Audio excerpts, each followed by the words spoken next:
Okay. This meeting is being recorded. Yeah. Good morning again, guys. I have some technical glitches from my side. Actually, that is the reason I joined a bit late. Uh, okay.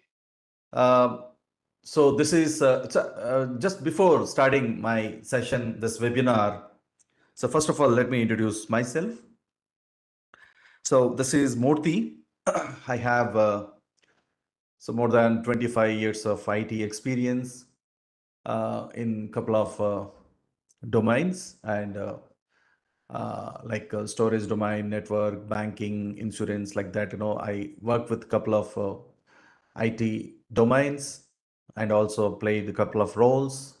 And I'm as a senior architect in one of the MNC. So that's pretty much about my professional career. And coming to the training experience, actually, I have been working since almost last 20 years um, in training as well. Like mostly all of my trainings are online as well as offline too. So that is pretty much about myself, everyone. So today, oh, is my voice very low? Okay. Is that fine now, everyone? Because my mic is also very close to me. I hope this is okay, right? Yeah, right. Perfect. Thank you. Thank you, everyone. So today agenda is like I just want to create a small mini project with Spring Boot technologies.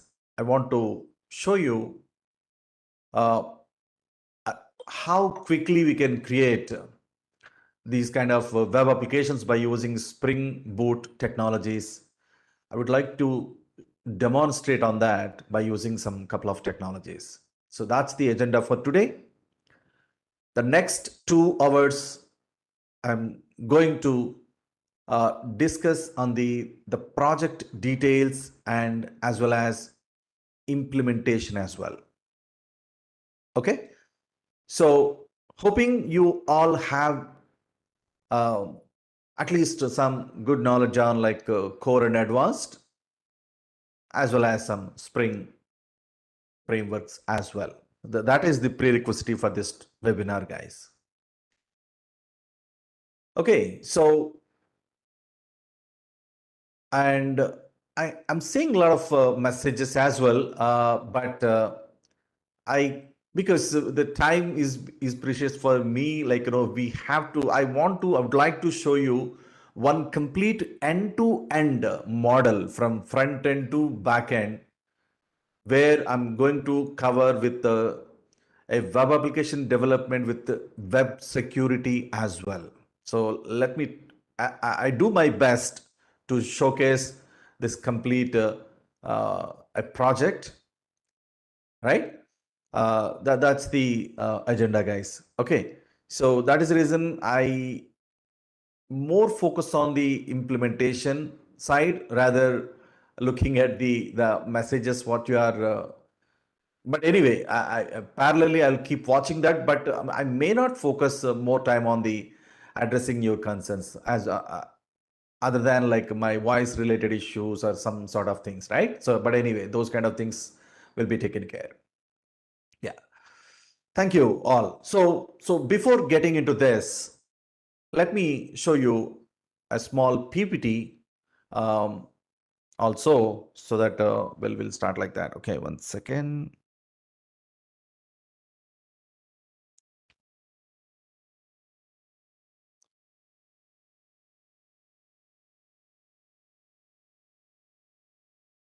Yeah, recording related anyway. NareshIT will people takes care of that, guys. Yeah.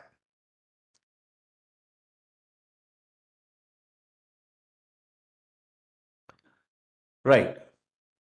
Okay. First of all, let me share the PPT first.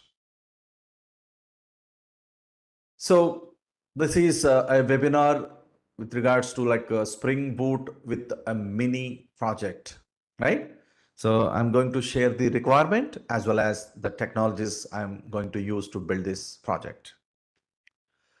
So first of all, I want to give you a small intro regarding like a Spring Boot, because the prerequisites for this webinar I already mentioned, right? You need to have some good knowledge on the Spring as well as core and advanced Java technologies.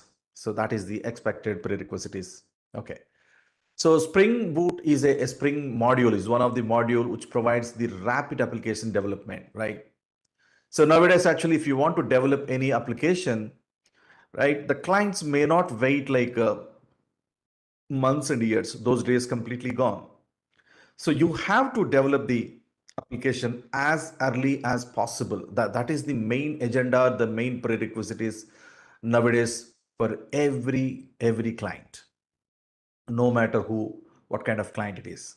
So, which is really possible only by using these kind of frameworks, right? If these frameworks are not there, it definitely takes a lot of time for the development. So hence actually, so if you really want to develop any Java based application nowadays, actually the Spring is one of the mandatory framework. I would say like 99.9% you will find it Spring framework all over, as long as it is a Java based application.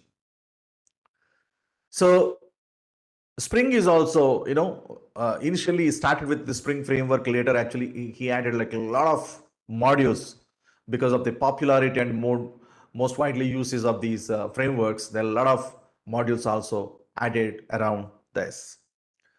Okay, anyway, today I'm going to use some of the modules. We will discuss that. Okay. So it is a rapid application development, and Spring Boot is a project that built is on the top of the Spring framework. Spring Boot is nothing but a small one more wrapper which has been created around Spring framework.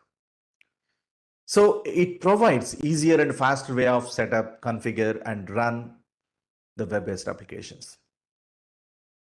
Basically, if you want to create a web application, we need to set up a web project, we need to create a Tomcat and develop the code and deploy it. A lot of other manual things which we need to configuration, we need to do that. But if you are going with the Spring Boot, so all in one single umbrella, right? You don't need to do more kind of changes. Rather, like just create a Spring Boot, and within minutes you can set up the web application. So that's the beauty of this Spring Boot framework. Okay, so Spring Boot is the combination of both Spring framework as well as the embedded servers. It has a support for a couple of web servers. The default web server in the Spring Boot is Tomcat, but still you can change that. Okay, this is a small POC I want to take, guys. So this is the project details. This mini project deals with the project management system. Okay, so I'm just considering like 3 entities here, but I want to try my best to complete the project one. Okay, so this is having like 3 main entities: the project, employee, and task. And I'll tell you what is the association among these 3 entities as well. So these are the 3 requirements I have, right? The project can have number of tasks and number of employees. Generally, in any IT company, so we also, because once we join in an IT company, what we do, we will be working on the project only, right? So if you are working in one project, like definitely the project will be having like multiple tasks, and you will be assigned with a couple of tasks, right? This is what actually I want to automate by using this mini project. So each employee is assigned to only one project. This is the basic requirement of that, because generally depends actually. Sometimes the one resource or one employee also will be assigned to a couple of things also. That is naturally will be there in some of the majority of the companies. But here actually I want to take only one specific requirement, that each employee is assigned to only one project. That is the second requirement. And each employee has number of tasks for the assigned project. So whichever the project is assigned to that employee, that project related tasks are assigned to that particular employee. Yeah. So this is the actual requirements, but I want to show you the complete association of all the CRUD operations of the project related. I would want to show you during this webinar with all Spring Boot technologies. I'm not sure about to show you within the time frame to show you employee and task related, but I want to give you the details about the relationships among all these three entities, but we will try to finish the project related. The UI, I would like to build it and show it to you during the next 2 hours. Let us spend time and do that. Okay, so this is the project details. And now what are the technologies I'm going to use here? So I'll use like a Spring Boot modules, of course, right? So these are the three specific modules I'm using here: Spring Boot Web, Spring Boot Data JPA, and Security, right? And apart from that, I'll be using like Timeleaf, Lombok, and the database we use is MySQL. Okay, so these are the technologies I'm going to use. Okay, so after that, project implementation, right? So to implement this project, what I do is I'll be using STS tool. Okay, STS tool, which is the Spring tool suite provided by the Spring framework, as well as I'll be using the deployment framework as Maven. Okay, so these are the tools I'm going to use to implement this project. Yeah, of course, we'll go ahead the QA session maybe later. So now I would like to show you the dependencies, like the entities. Generally, if you start with any application, what we do is, first of all, we need to design the schema, right? So according to the requirements, first of all, we need to come up with the database table design. So according to the requirement, actually what I told you is like there are three entities here, right? So one is project, employee, and tasks. So the project is one entity and employee is another entity and task is the other entity. So what is the association among all these three entities? Yeah, so between project and employee is one project will have many employees. Maybe many employees are assigned to one single project. Similarly, between task and employee, so each employee will have many tasks, right? Similarly, the project also having multiple tasks, right? So each project will have many tasks as well. So this is the association I want to define as part of this mini project. Okay, so probably I don't want to take many attributes with respect to each of this entity. Maybe I want to consider only the project ID, project name with respect to the project. Similarly, regards to employee, I want to define employee ID, employee name. Those are the main attributes of the employee. Similarly, for a task, okay, what is the task name I want to maintain? So I don't want to define more attributes because of the time constraints. Actually, I would like to take only a very minimal number of attributes in each of these entity, and I want to define the relationships among all these three entities. Okay, So this is the entity diagram and relationships among all these three, uh, database entities.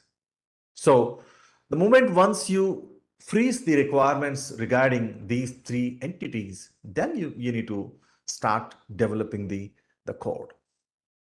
Okay. So now actually what I want to do is, I already told you, right, I'm going to use the STS tool for the development of this project. Hope you all know, like STS is one of the application provided by, okay, one second. Let me show you. Yeah, spring.io. I hope you all familiar with this website, right? So this is the Spring web page where we have like a couple of modules. Now here actually we are going to use the Spring Boot, Spring Data, and Spring Security. I would like to show you this application by using these three modules. So apart from that, as I already told you that it has some tools as well. One of the tool, uh, yeah, probably you can STS download. So to develop this application, definitely you can have Eclipse also. Of course, you all familiar with the Eclipse tool because as a Java developer, generally we first want to write the program. We will start writing with our Hello World application using Eclipse only because it came from the beginning, right? So maybe after that there are a lot of tools came. If you're really interested to develop the same application, you can still use Eclipse, but by installing the Spring related plugins into it. That is one option. The second option is the Spring is already providing this tool with all built-in plugins into it. So this is what actually the tool. So I already downloaded this tool, right? You have like different flavors here, like with the Mac and Linux and Windows support is there, like, based on your machine architecture. So you can download any one of them. Okay, so I have downloaded this and now this is the look and feel of this tool. So now I want to start doing the coding according to my requirements, right? So I think like it is 9:57, yeah. So let's start doing the coding. Like now I want to create a project, new project. Now, so I want to create a Spring Starter project. So here actually what I do is I want to choose Maven because the Maven is the platform I'm going to use. So let me give like a project management. Okay, so maybe com.nit is my group ID, right? So project management application. Maybe this is my description. Okay, so the package structure, I want to go ahead with the com.nit.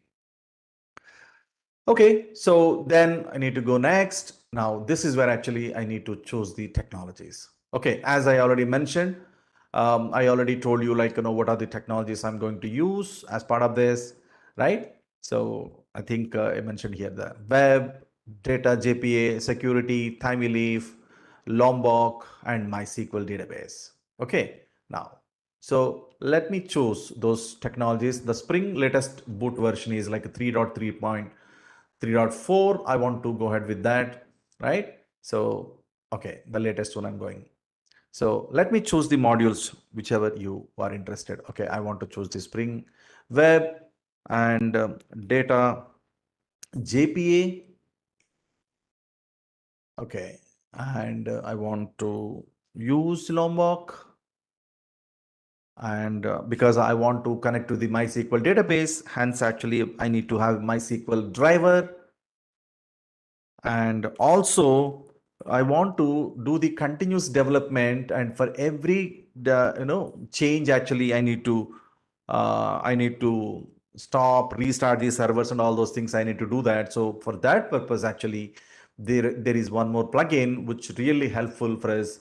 The moment you make the change, you don't need to touch the server. It will automatically restart your server, and it reflect all the changes. Hence, I want to add this as well. And for the front end, actually, front end is completely I want to develop by using the technology Timey Leaf. Yeah, we can use like a couple of there are massive UI frameworks like Angular, React, and all those things are there. But I want to use like Timey Leaf here. Timey Leaf is like mostly promoted by the Spring Boot application. By we can develop the application with a clean HTML code I would like to develop, and finally, I'll make my application looks. I'll change the look and feel by applying like maybe we can add the Bootstrap to add the colors to our application, right? That's the technologies I'm going to use here. So I think that's all the technology stack. Like let me start. Okay, click finish. So first of all, we need to create a schema, right?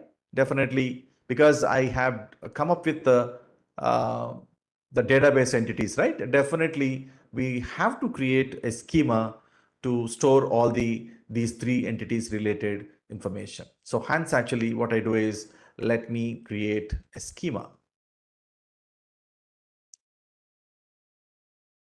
Okay, I'm using MySQL for that. I think it is taking time.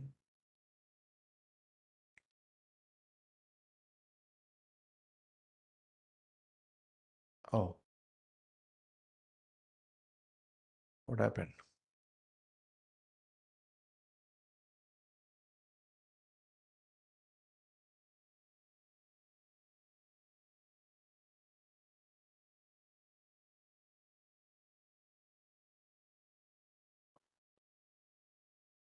One second, guys. Looks like database. What happened?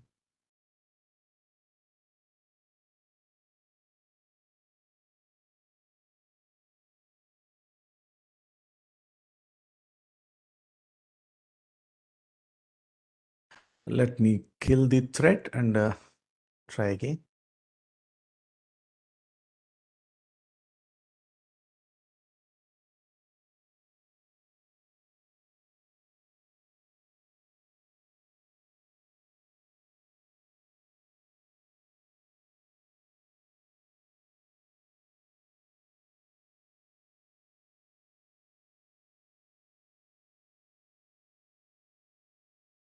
What happened?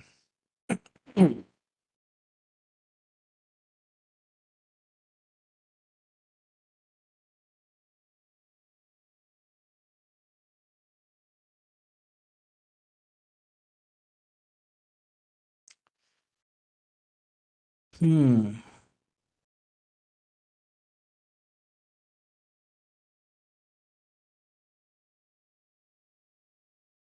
Oh my God. Hmm.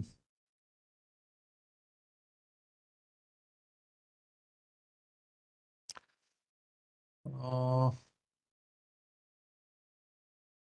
it is working perfectly till now. I don't know what went wrong. Okay, let me try. Uh,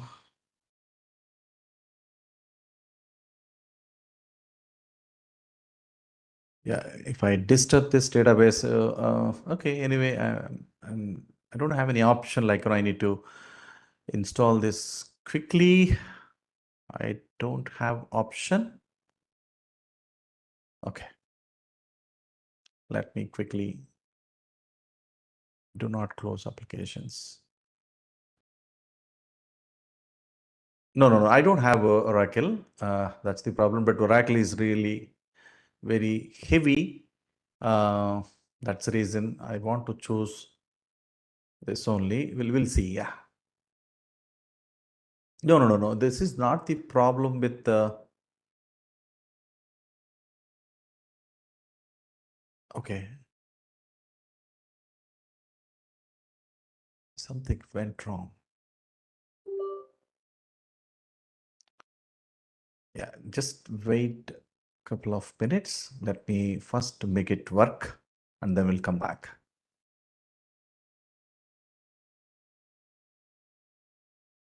Okay. MySQL.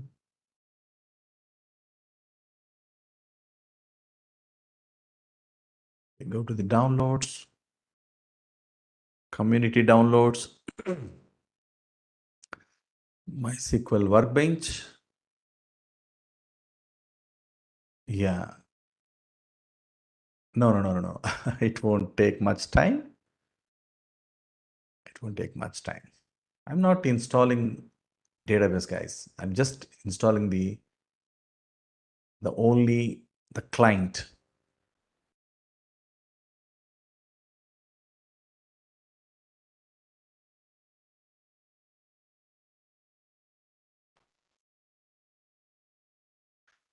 Okay. Yeah. Okay. Okay. It's almost done.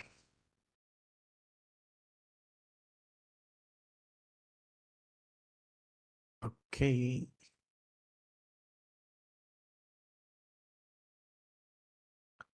MySQL.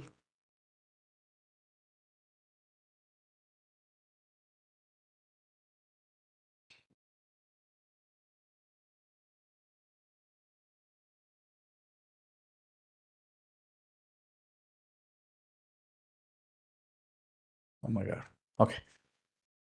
Without that, it is really tough for me.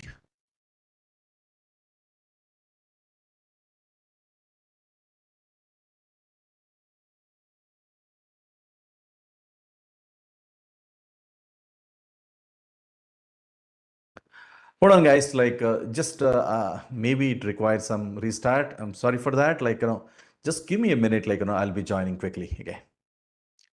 So otherwise, it should not give you this kind of problem. I'm not sure. Like, it's some technical glitch. Uh,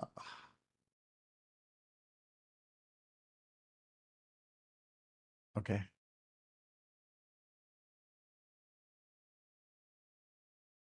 MySQL.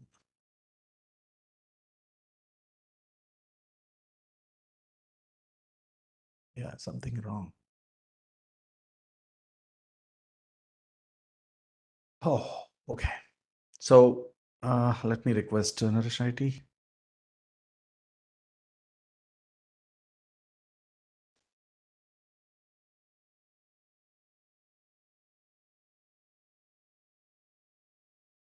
At least, is it connecting from here? From here also, we can connect the database, but database is not there. Okay.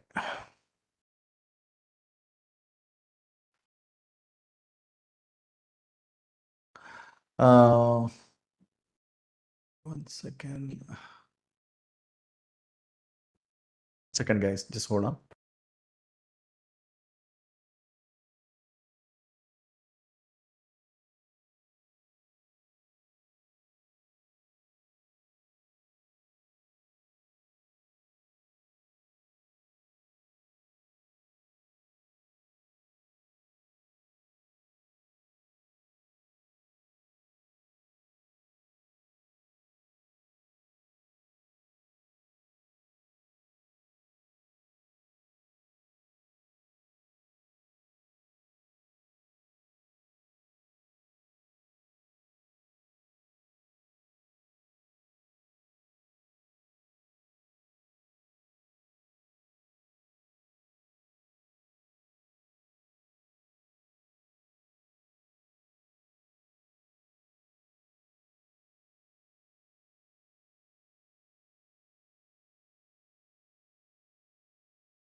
Okay, guys.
Am I audible, everyone?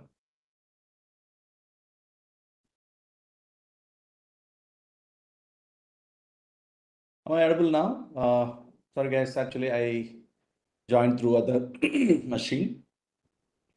Okay, right. So I'm joined through Mac. Yeah. Okay. So this in this machine, actually, I don't have um, STS tool, guys. So that's the reason actually I want to use another Eclipse kind of a tool, which is called My Eclipse, right? So mostly this is also very similar to Eclipse STS kind of tool only. Okay. So hope you have a better visibility.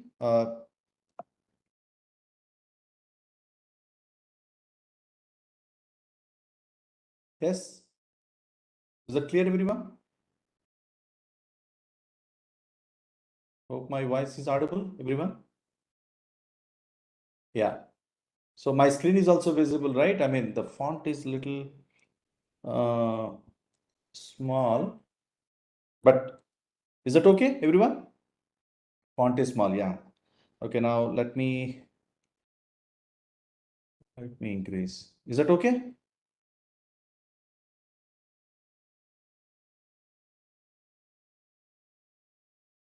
Or else, like, I'll do one thing. One second.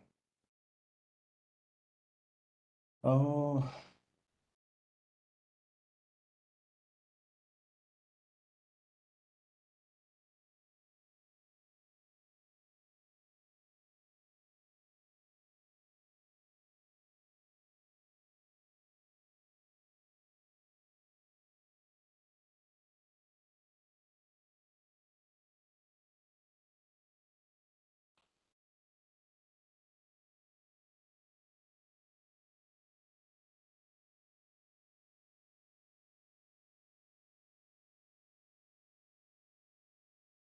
oh my God.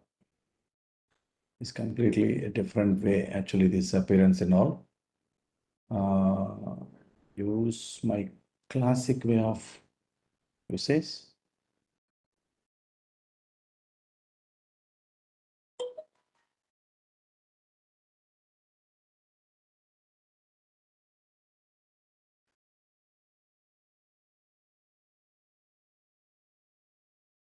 Sorry, guys, some technical challenges. I never expected this, actually.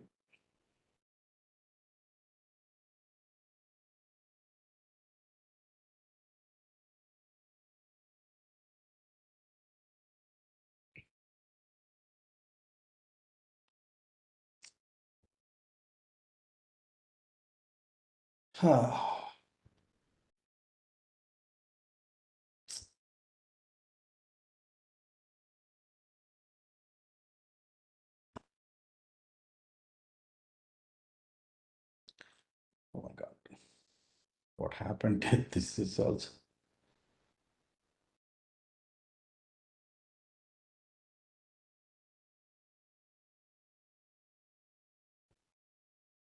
My time is not good today. Eclipse.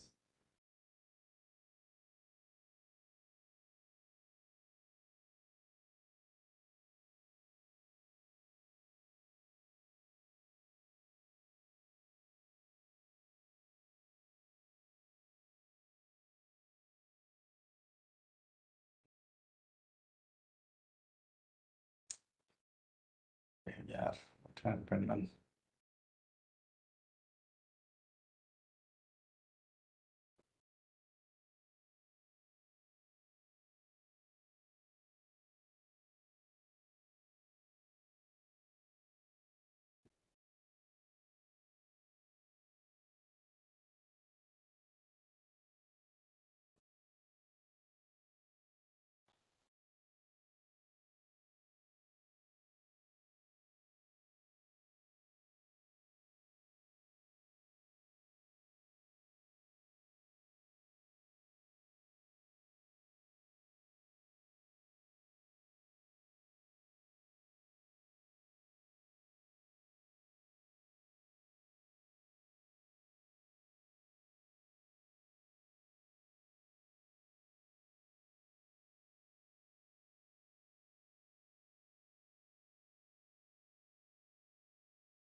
Hi guys. Being recorded. Sorry guys, actually I have technical issues. That's the reason actually I hope my voice is audible, right, everyone?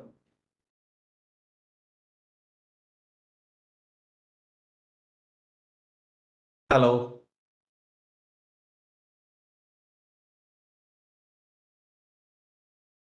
Hello. Yeah. Okay. Thank you all guys. Yeah. So I have some issues with MySQL software. That's the reason actually I completely uninstalled and installed. But anyway, MySQL tool is not working, and hence actually I installed the DB visualizer. Okay, let's see. Let's see. Best to start with this tool, guys. Okay. So once again, sorry for that. This inconvenience last time. Okay. So hope my voice is also clear, right? Please let me know, guys, everyone. Okay, great. Yeah, thank you. So I think we already have explained you the entity diagram as well, right? So entity diagram I have explained, as well as we thought of creating the project code. That's where actually we badly stacked. Okay, fine. So I again reinstall the database, and I'm a little bit new to this DB visualizer, but anyway, we'll see. Actually, a sample database table created, and I have seen the data. Okay, the view is a little different. We'll see. Okay, fine. So I have created the project management application. Hope you are clear on the how I created this Spring Boot starter project. Is that clear, everyone, guys? Sorry, a little bit of delay happened for maybe for to make you understand, everyone.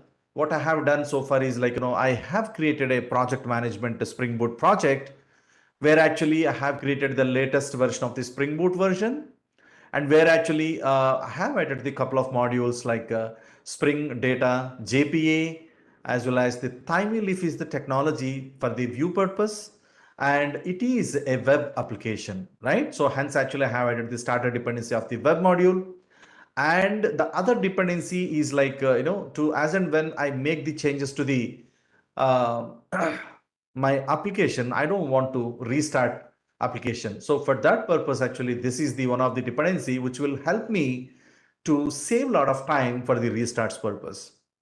That's cool. And after that, actually, this is the MySQL driver because I want to use the MySQL database as the backend code. Okay. So, and then the Lombok is the other dependency because in every Java application, we supposed to create like different Java entities, right? So where as part of the data abstraction and all the principles, actually, we used to define all the attributes to be private. For every private attribute, we need to create the getters and setters purpose, right? Getters and setters. So to resolve that boiler template code, actually, I'm going to use the Lombok dependency, which will help me a lot of saving a lot of time in creating all those things. So overall, actually, these are the couple of dependencies I have used. Yeah, that's it. Maybe if anybody joined, maybe after this time frame to make them to understand, actually, I repeated this. Okay, so also I have defined the major entities of this project, right? One is project, employee, and task. Okay, now I also told you the dependencies or relations among these three things as well.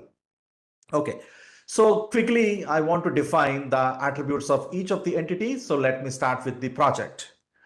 Okay, so first of all, let's do one thing, like, we need to define all the database related details, right?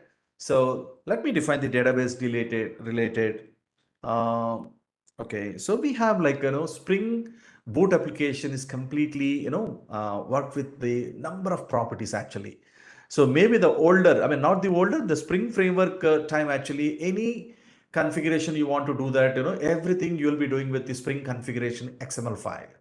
But once you come to the Spring Boot application, so any kind of property, any kind of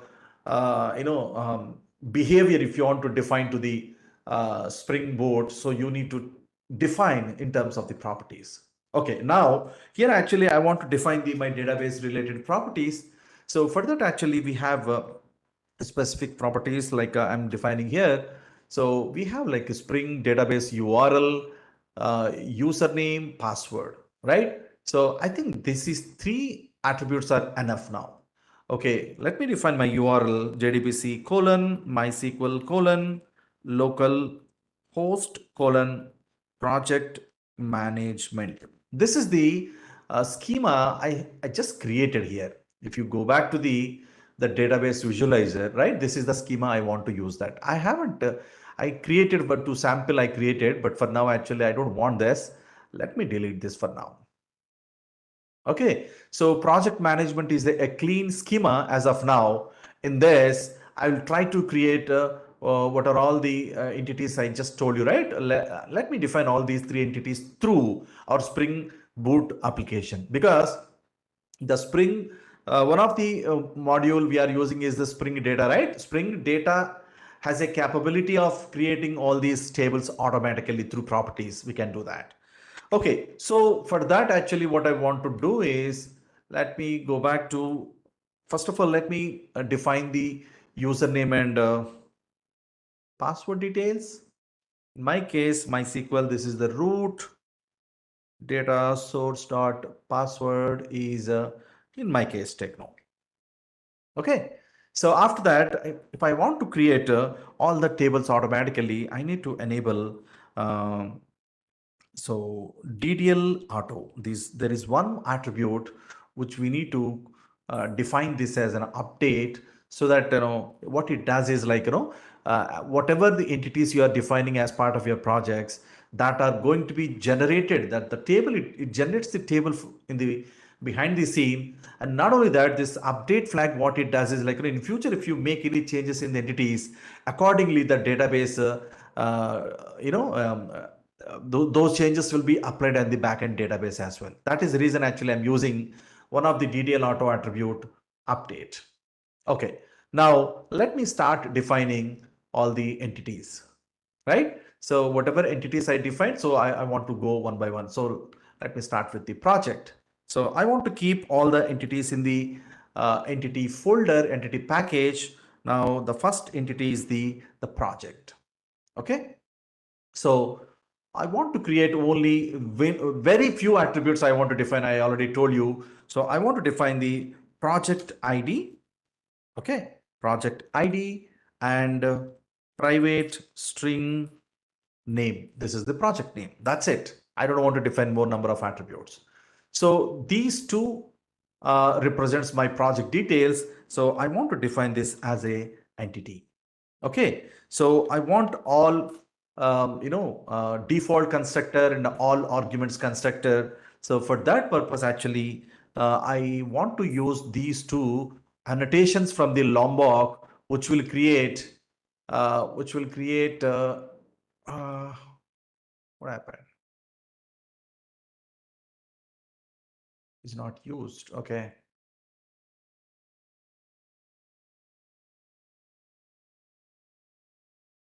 Okay. Or else like I'll do one thing. Because we need to set up the Lombok, some environment setup is missing, looks like. That's the reason it is giving these issues. Otherwise, what I do is I simply create getters and setters for now. Okay, without wasting time. So basically, there is a Lombok plugin need to be installed in the behind the scene. So then automatically it should work. Again, one second, go to the properties, NareshIT boot mini project. Okay. Okay, guys. Okay, I don't want to waste time. So we have, of course, alternative. Let me create all getters and setters for now. Okay. So I want to create a parameter constructor. I need to create a default constructor. Deselecting all. Also, I need to create a toString method implementation for now. Okay. Okay, Dan. Okay, we'll try to resolve this issue maybe later. Okay, I created the project entity. Now I want to create this as a ID because this is my primary key. And I want to generate the value, right? Generated value should be, because I want to generate this ID value automatically. That's the Spring Data feature, right? So the behind the scene, the Spring Data, we have a framework called like, Hibernate JPA will be working in the behind the scene. Okay, so I want to keep create this ID automatically. So hence actually I need to create the appropriate the generator. So this will automatically populate the value here. Okay, so this is the one entity I defined. Similarly, I want to create the other entity also, which is a employee.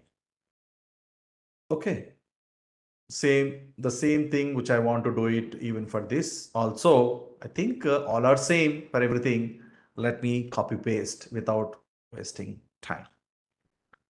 And similarly, I need to create this also as an entity here.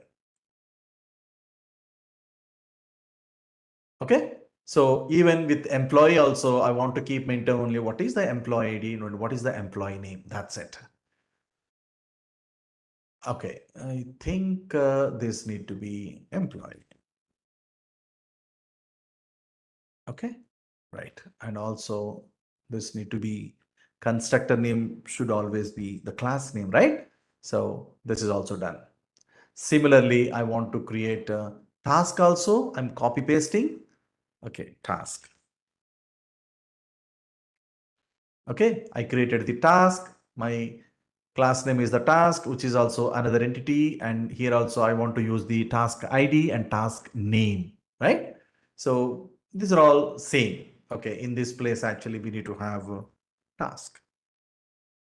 Done. So all the three entities are defined according to my entity relation. I mean, entity diagram, I have created all these three entities. Now I need to define the relationships among these three things. Okay. So each project will have one to many, right? This has like a many number of employees. This has the many number of tasks as well.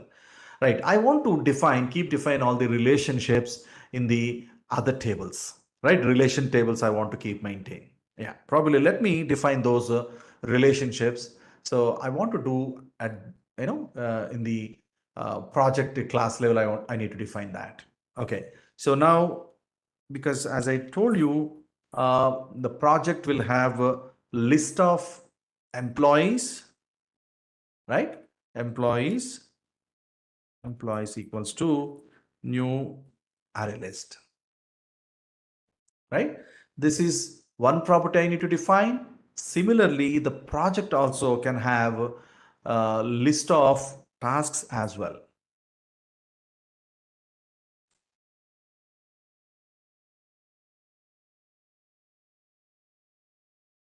Okay. Employees and tasks. Okay. Anyway, all are the same package. Okay, there is no need to import. So now I need to define the relation with the project, right? Each project can have many number of employees. Each project can have many number of tasks. That is what actually according to this diagram. So one to many and one to many.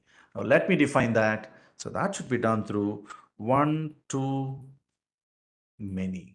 Okay, one to many. And if any of these objects are added to project, I want to keep store those objects also along with the project, right? So for that, actually, we need to add one attribute called cascade property and cascade of type of let's do all. So meaning the moment you add the project, then whatever is added to this project, like a number of employees as well the tasks, these also need to be persisted into the database accordingly. So that is the reason actually I need to define this property. And to maintain the relations, so I will be using a join table. Okay, so in the join table, I want to define what is the table name. The table name should be, because in this table I get to know the relations between the project and employee. To which project is which employee is associated, I want to define that. So hence actually what I do is project underscore employee. Okay. And in this table, I need to define the columns. The first column is the project ID, right? So join columns.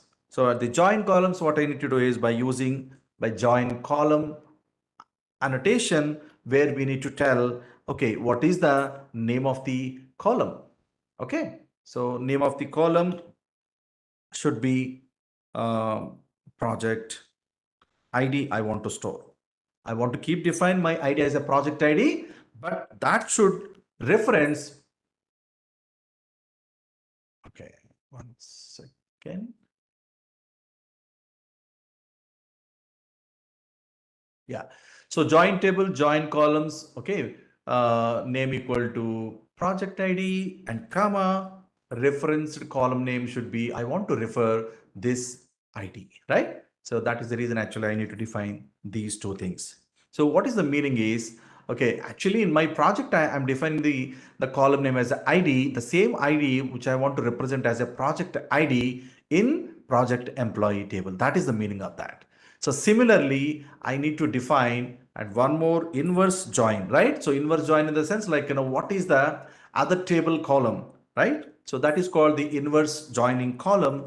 So which is also at the rate join column, where we need to tell name equals to what is the column name for the other table, which is an employee ID. So maybe I should create like a employee underscore ID and comma and referenced column, not here, one second, comma, referenced column should be, even in the employee table also we created as an ID only, right? So in the employee table, I created as an ID that need to be represented in the new table as an employee ID. And in the project table also I have created as a ID, and that need to be represented as a project ID, right? So this is the way actually I want to create a joining table between my project as well as and employee, right?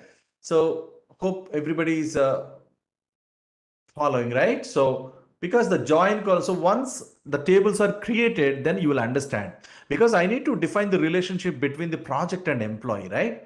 So each project will have many employees. That is the reason actually you need to define this relation.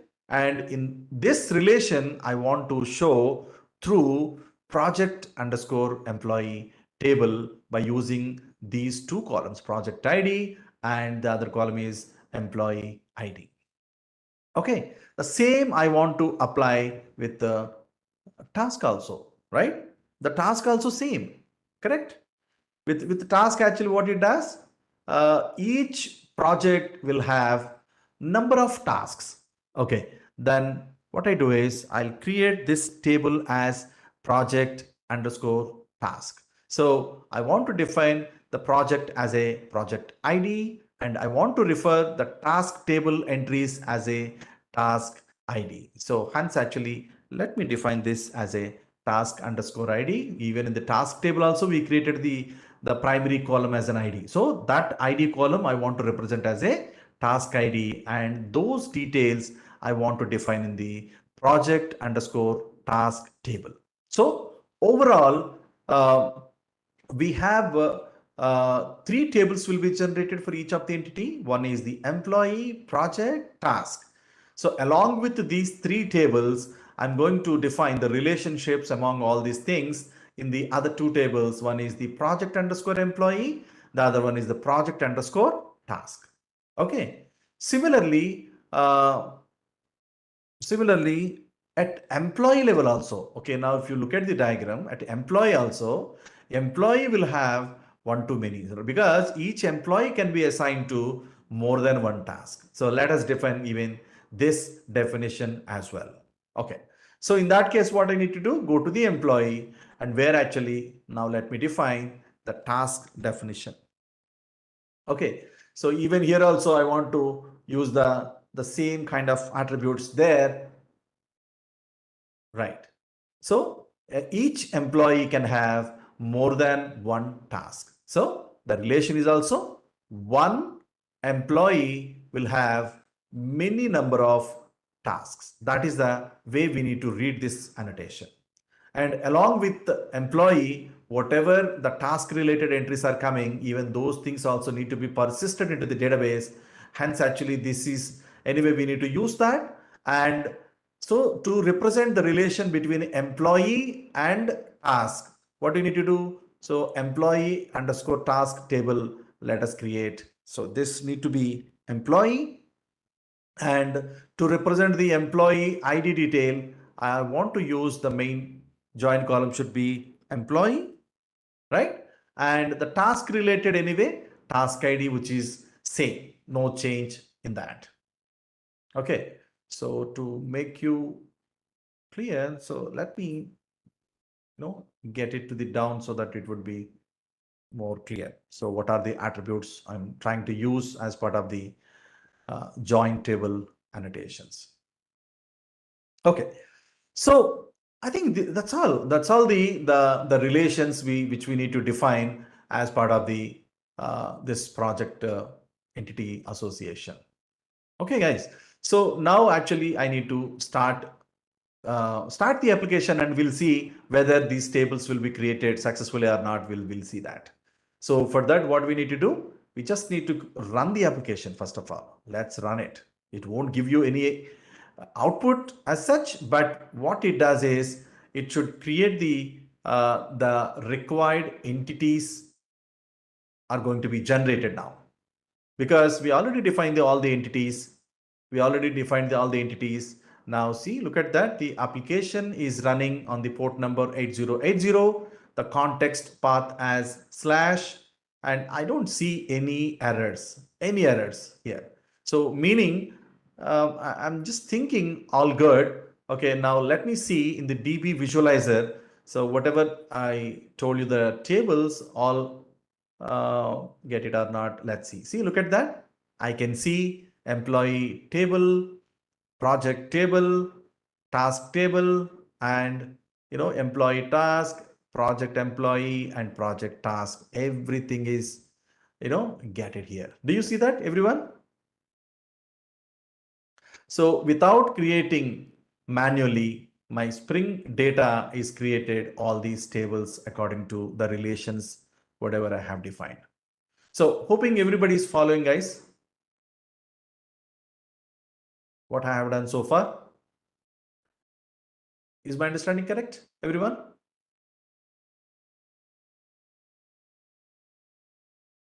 Guys, can you please respond? Yeah. Okay. So why? Okay, a couple of questions quickly I want to answer. So why I have not used why I have not used the table annotation? Because the table annotation is required in case if you want to change the table name, because I want to create my table name as it is as an employee. In that case, I need to use the @ table. Not required. Similarly, in case if you want to change the table name to something else, okay, now maybe probably then you should use a table annotation where you need to tell, okay, what is the name of the table you need to mention. Okay, what is the name of the table? Maybe ABC. So what is the meaning of that? In case for employee table information, I want to keep show into the ABC, then you need to use the table. Otherwise, @ table is not really required. Similarly, @ column also I haven't used here, if you remember. I mean, if you look at this, because I want to define all the columns as it is, because in the Java attribute also ID, and in the database table also it should be generated as an ID. So in case if you want to keep it as in a different way, then you need to define @ column. You need to use like this. Okay, column, and then you need to tell, okay, what is the column name and all the details. Okay, maybe instead of name, I want to define my column name as emp underscore name. This is the requirement. Then I need to use that @ column, @ table, these annotations. Otherwise, what happens is Spring data will assume that whatever the name of the class, whatever the name of attributes, accordingly, it should generate the table names and column names accordingly. Hope this is clear, at least till now.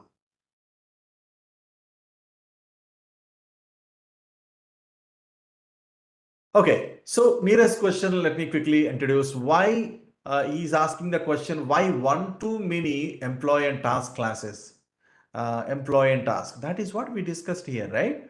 The project will have, one project will have many employees, one project will have multiple tasks, and one employee can take like more than one task, right? Maybe for this project related tasks, maybe 3 or 4 tasks are going to be assigned to the employee.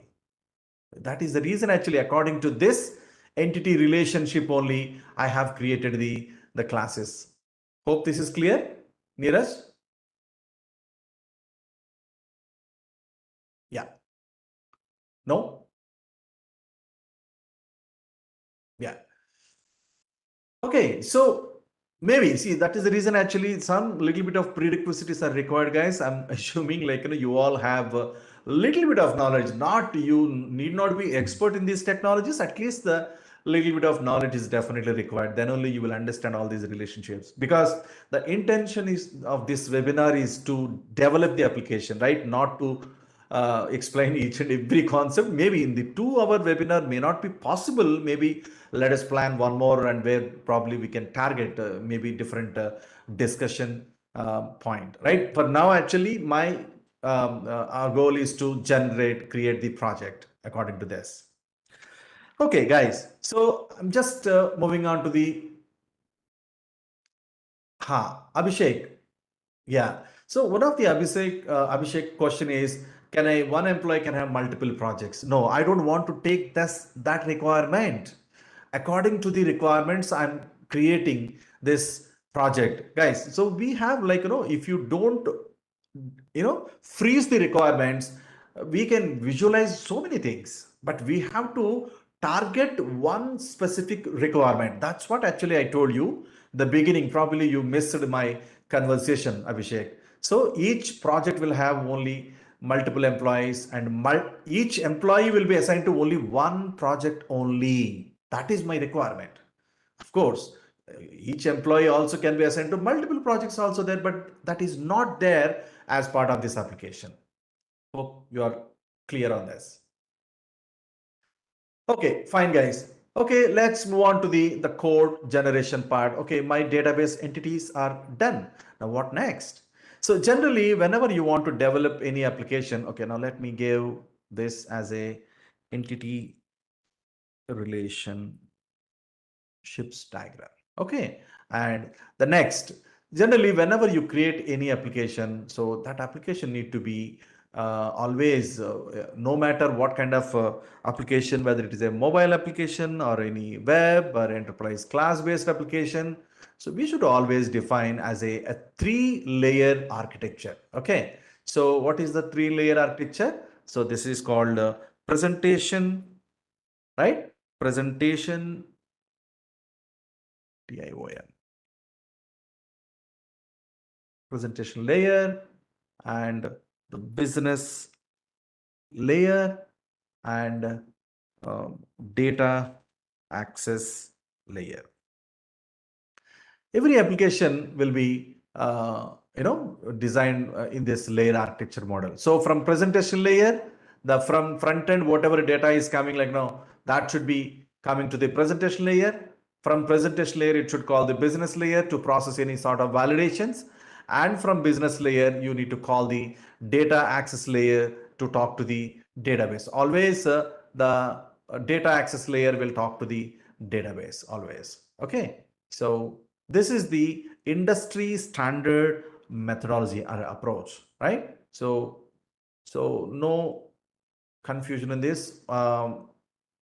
That is the way I'm following this architecture. So now I want to design my application in this model. So now what kind of components I'm going to define for all these things I want to define. Okay, for the presentation layer, according to the Spring Boot, so I'm going to create a controller class. Okay. Similarly, for the business layer, what I do is I'll create a service class.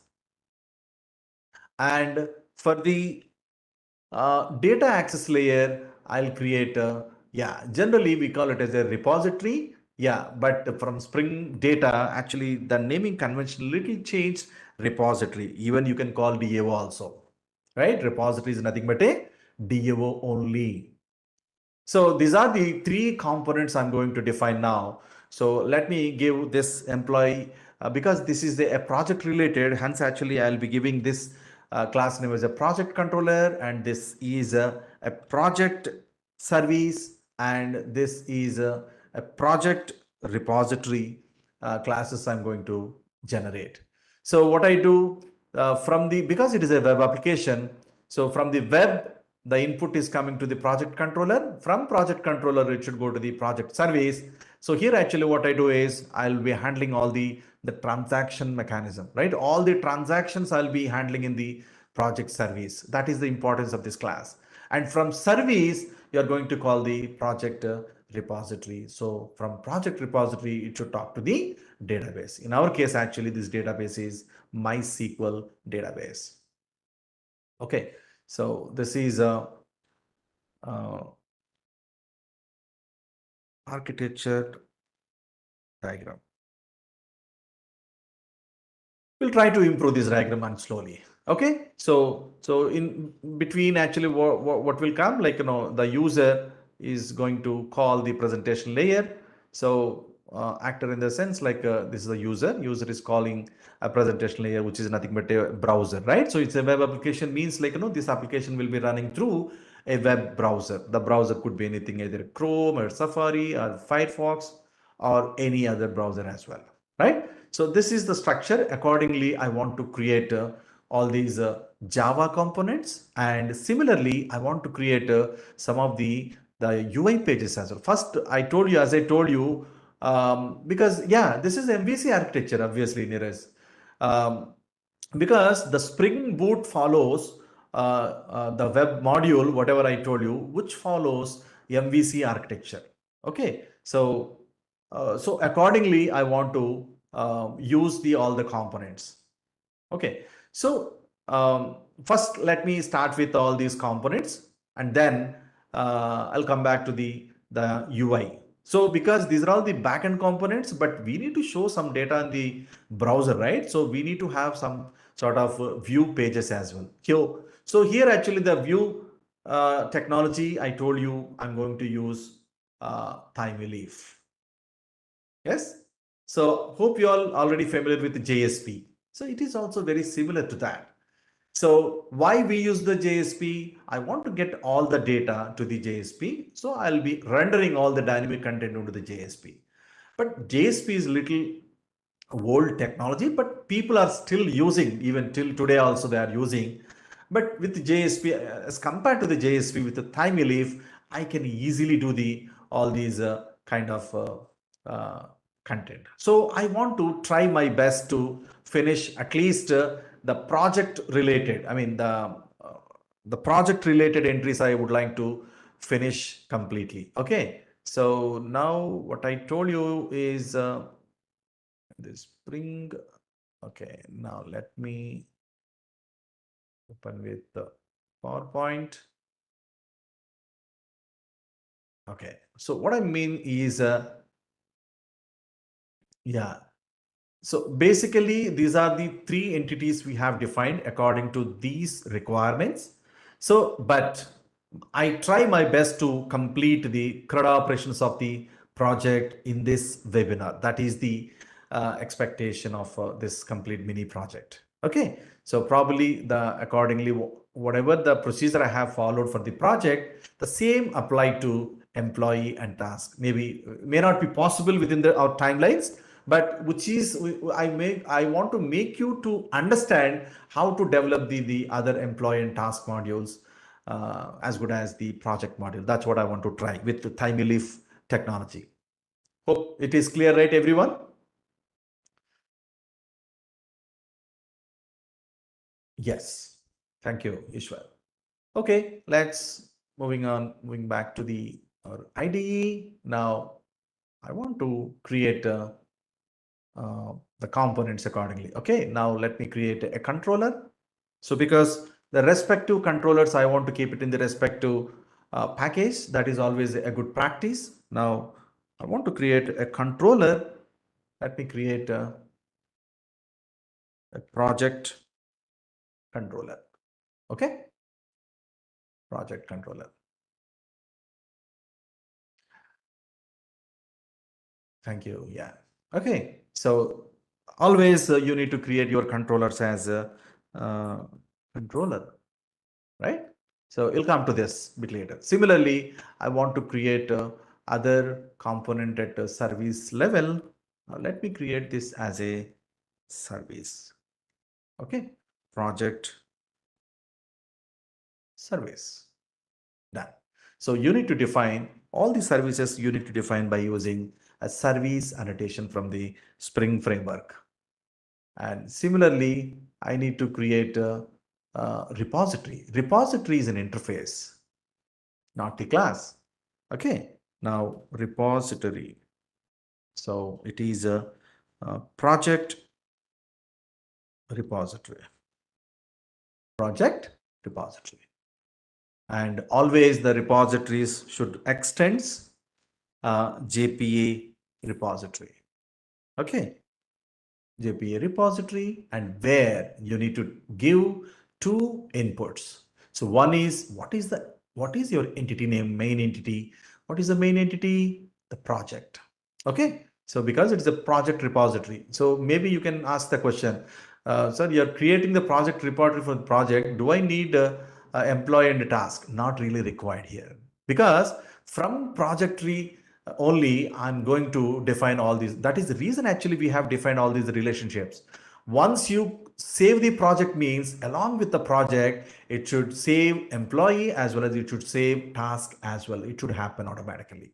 If there is no relation, then of course you have to create employee repository. You need to create the task repository as well. Okay, done. Okay, what is our entity name? So our entity name is project, right? And what is the primary key we have created in the project? It is as long. That's it. This is your DAO implementation. No need to do anything. So this is the beauty of the Spring Data module. Unless if you want a very specific requirement of queries, then only you need to fill this. Otherwise, so Spring Data, what it does is like, once you provide the entity and primary key details, like behind the scene, actually, it Spring Data will take the help of the Hibernate JPA and will generate the all the CRUD operations automatically. Okay, done. So my DAO implementation is done. Now let me come back to the service layer. Okay, now what is service layer as I told you? So according to this, so now this part is over, right? No need to do anything. So now let me define the project service. So this is nothing but a business layer. So the project service will call the project repository. So how do I call this? This project service need to call the repository. Then I simply need to auto wire. There is a one annotation is called auto wire from the Spring framework. What it does is it will create the object of the project repository to the project service. Okay, private project repository. Okay, repository I created. Done.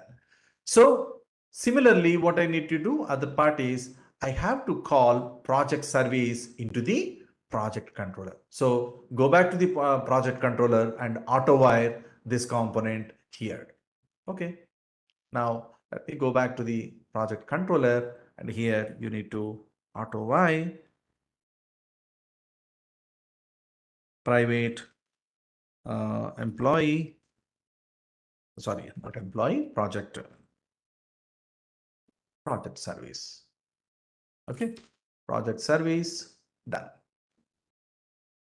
Okay, so I have injected all the respective objects in the all these classes. Okay, in the back end, at least I have created all the skeletons. Now I want to create the UI part, right? So Coming to the UI part, actually, first of all, what I need to do is, okay, go back to diagram.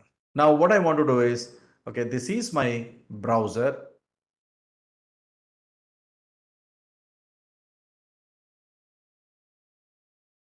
Yeah, AutoWire is a mechanism where, see, basically what Spring Boot does, or Spring, not Boot, Spring does is, the beauty of the Spring framework is like, you no need to create the objects explicitly, right? So Spring will create objects automatically. So it should be done by defining the annotations and all, right? There is no need to use the, generally, how do you create any Java object? We use the new keyword, which is not really required if you are going for the Spring Boot.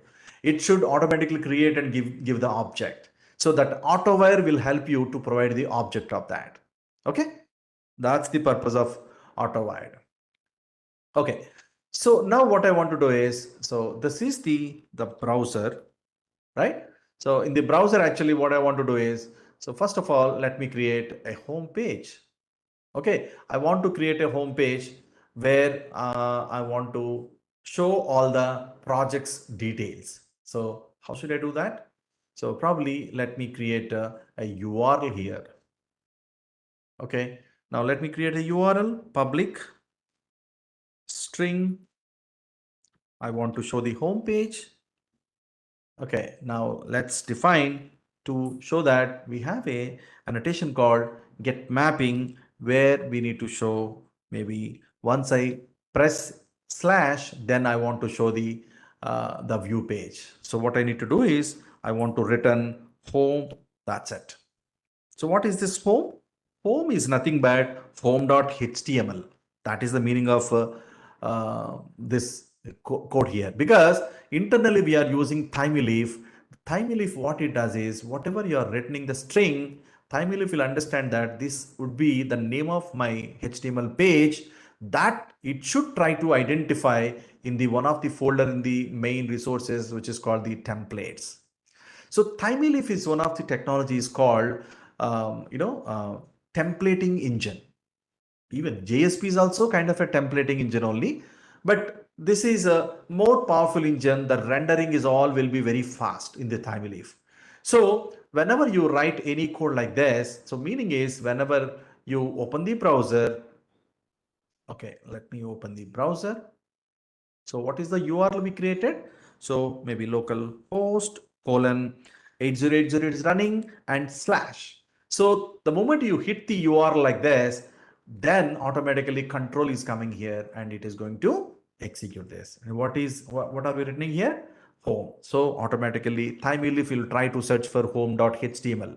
That need to be defined under templates folder. Okay, now let me create a HTML folder, HTML file under web HTML. Now let me create a home.html.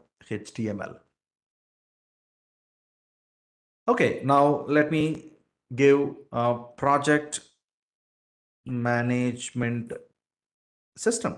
That's it. This is what actually I want to print. Okay, so now let's see whether this works or not.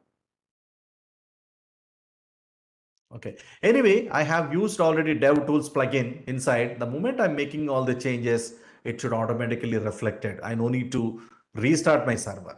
Okay. Let's go back to the browser. Okay. Now let me try enter. See, I get the page. Now I created my home page, right? So maybe after that, I want to show some image behind this. So then what I do is, first of all, let me take one small image. Okay, so maybe what I do is, let me copy, yeah, some logo. Let's keep any logo. So then what I do is, let me go back to my project. All the fixed static files, I need to keep it inside in this folder. Okay, now what I do is, under static folder, let us create a folder called images. Under images, let me keep a logo, right? This is a logo I want to show in the home.html. Then what I need to do is, so this is where actually I'm going to use the TinyLeaf magic. So in the time leaf, actually what we need to do is we need to write XML namespace colon th equals to, you need to give the URL of the time leaf. So which is like a http colon www dot timeleaf.org. Now I need to define the logo here. Then what I do is maybe we all know image tag, right? So image and maybe um, project or PMS maybe. This is not really required, but anyway. So SRC, what I do is now you need to use, this is the notation we need to use according to the time leaf. So I need to provide the path of my image, which is under static under images. So you don't need to tell about the static folder. You just need to mention what is the folder, images folder under what is the image here. That is what actually you need to mention here. So I would say that images slash logo dot jpg. Okay, so we'll see. Just refresh. Okay, let's do one thing. Let us restart and we'll see.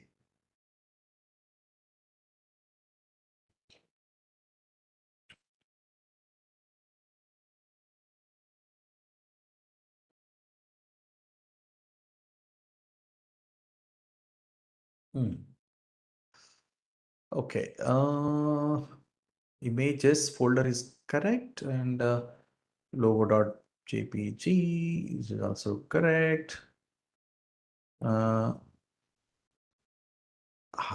Okay, anyway, we will come to this part maybe a bit later. Now what I want to do is let me create some home page, uh, which is ul. I want to define ul unordered list, where I want to show all the list of items. Okay, a list of items should be first I want to show all projects. Okay, now I'll come to that part. Maybe we'll fix that later, guys. Okay, now I want to create all employees. I want to create all the tasks. So this I want to make it as a hyperlink. This I want to create as a hyperlink, so that once I click on that, then it should come to the projects screen, right? The same thing which I want to follow for all these employees and as well as tasks also. Okay. Similarly, you're also okay. Okay, for now, let me remove this. We'll come to this later. Now go and refresh. Now you should see my home page came. Okay, now when I click on the project, I want to show all the projects, whatever is there in my system. Similarly, using this option, I can create number of projects. Using this link, I want to create a number of employees and I want to create number of tasks. So that is the main purpose of all these links. Now let me start. So maybe during this session, actually, I want to finish only the projects past, only projects, guys. Probably we will plan one more session, maybe to finish the other part of that. Anyway, so some of the time also today wasted due to some technical glitches. So probably let me do my best to complete the projects related. Probably I'll take a little bit of more time, guys, today. So please cooperate on this. Is that okay, everyone? Anyway, today is Sunday. Hope you all have time, I guess. Let me try my best. Yeah. Okay, so now I want to show all my projects. So then what I do is let me create one URL, get all projects. This is the link I want to create. So then what I do is let me create a URL for the project that should be done in the project controller. Okay, come to this. Now let me create one more URL. Okay, now here actually whatever link you created in the HTML, the same URL I want to create in the project controller here. When that link is processed, I want to show projects HTML projects dot. Whenever I say projects, then TimeLeaf will understand that this is a projects dot HTML page, correct? So, and always it is good to define whatever the URL, because all the URLs should be unique, guys. So you cannot define the same URL in the another controller, which is a very, it's a bad practice. That is the reason always, what I always follow is like, whatever URL you are defining the same way, I always try to create the method name so that it should be unique. Because I'm returning the project, then automatically it should look for project.html. Okay, now I'll go back to the templates folder again and let me create a project. Okay, now I'll do one thing. Let me copy this and paste. Okay, so what is the name of the HTML file? projects.html. So it came now.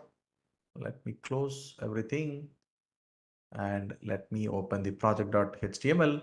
So here actually what I want to do is I'll give all the project management system, and here what I do is let me define the moment is coming here, I want to show all the projects here.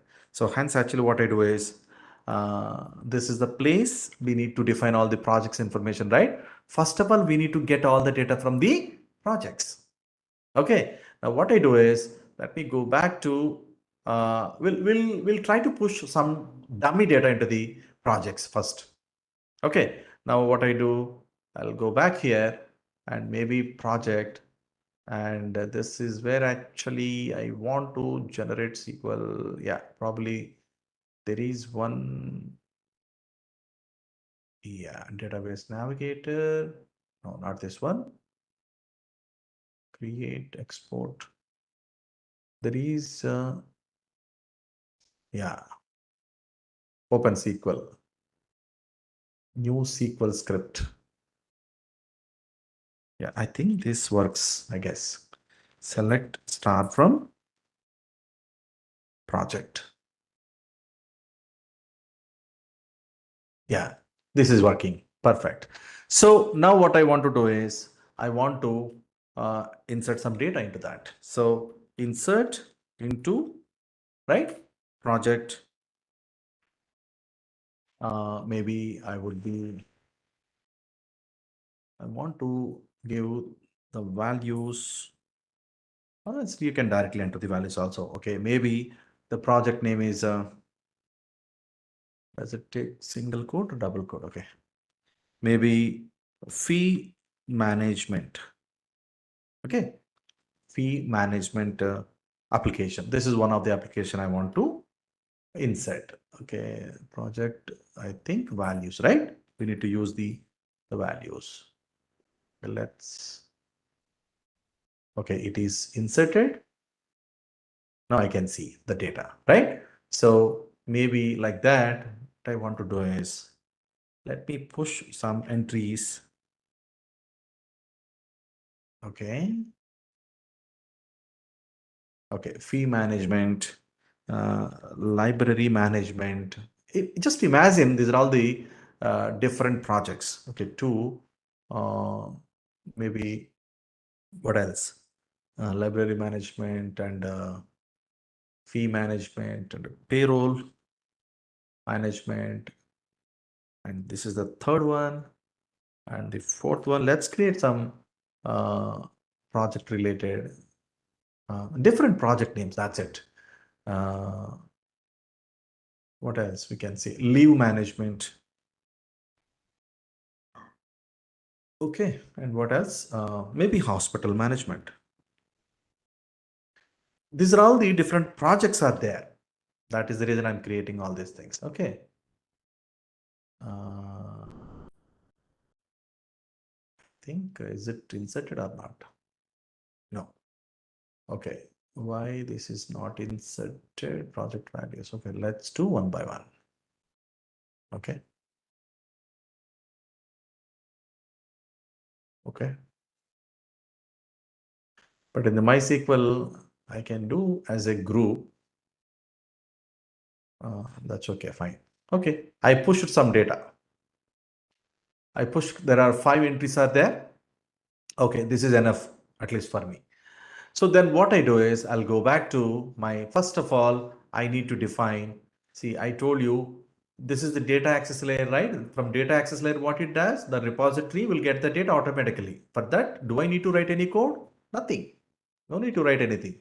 See, it's simply an interface. That's it. Now, by using the project service, let me write a method, public list of project. Okay, project. Maybe let me write a method, get all projects. So how should I get that? See, this is a repository, even though you don't write anything. So Spring Data will help to push the data is coming from the database. So that is the reason actually I want to show you the demonstration of all these things, guys. Okay, if you look at that, if you put the dot, actually I can see find all, which is returning all the list of projects. That's it. This one single statement will return whatever data is there in this, all the data will come.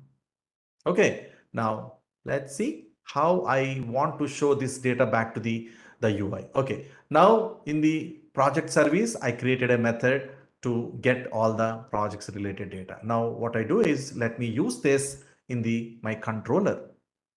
Okay, this is my controller. Now here actually what I do, I already auto-write. So project service object already available here. Then what I do, uh, is uh,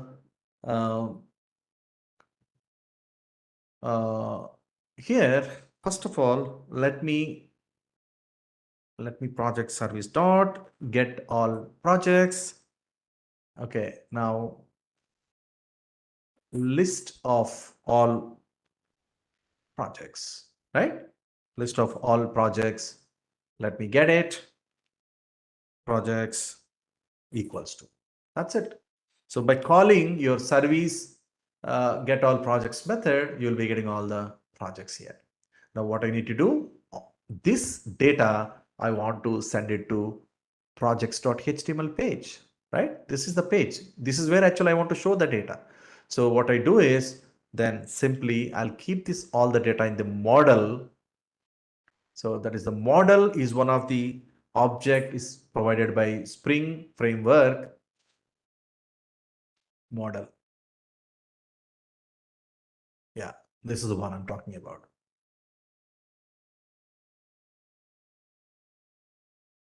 Yeah, not this one.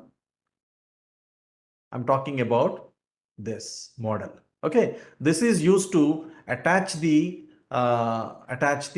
data. Okay, now take the model. So as and when you add as a parameter, then Spring responsibility is to provide the respective object. Like in the servlet, how we get the request and response objects. Similar way, Spring will provide the model object. By using this model object, what I do is model dot add attribute, and you provide this object here. That's it. This one single call will help you add all the data, and we need to fetch this information from projects.html page. So now the time leaf magic will start now.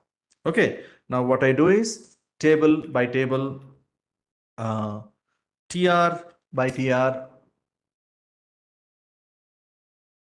td by td, and so this is where actually I need to define the data here. I want to show. How do I show? So because I need to repeat, see each, generally how many records are there? In each record, there are two attributes, right?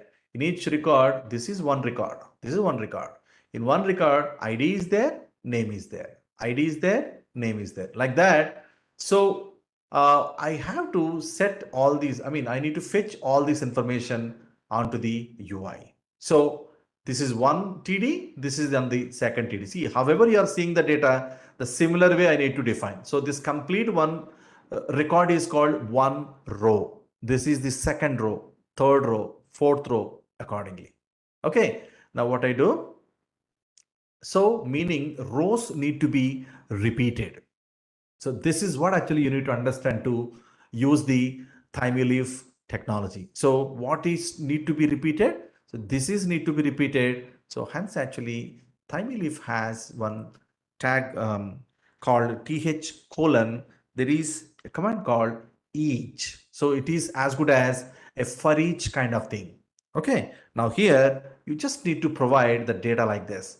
Okay. From which object you need to get all the data. So this is the object, this is the data, right? So the same we need to refer here by using dollar flower brace like this projects. So you will get the data automatically.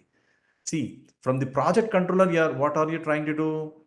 The moment this URL is executed, the service is fetching all the data and we are getting all the list of projects, and those projects I'm keep inserted into the model object, and that same data I'm sending back to the projects.html page. So I want to get the data. So that should be done by using dollar flower braces inside projects. So this is the way actually you need to refer the Thymeleaf templates.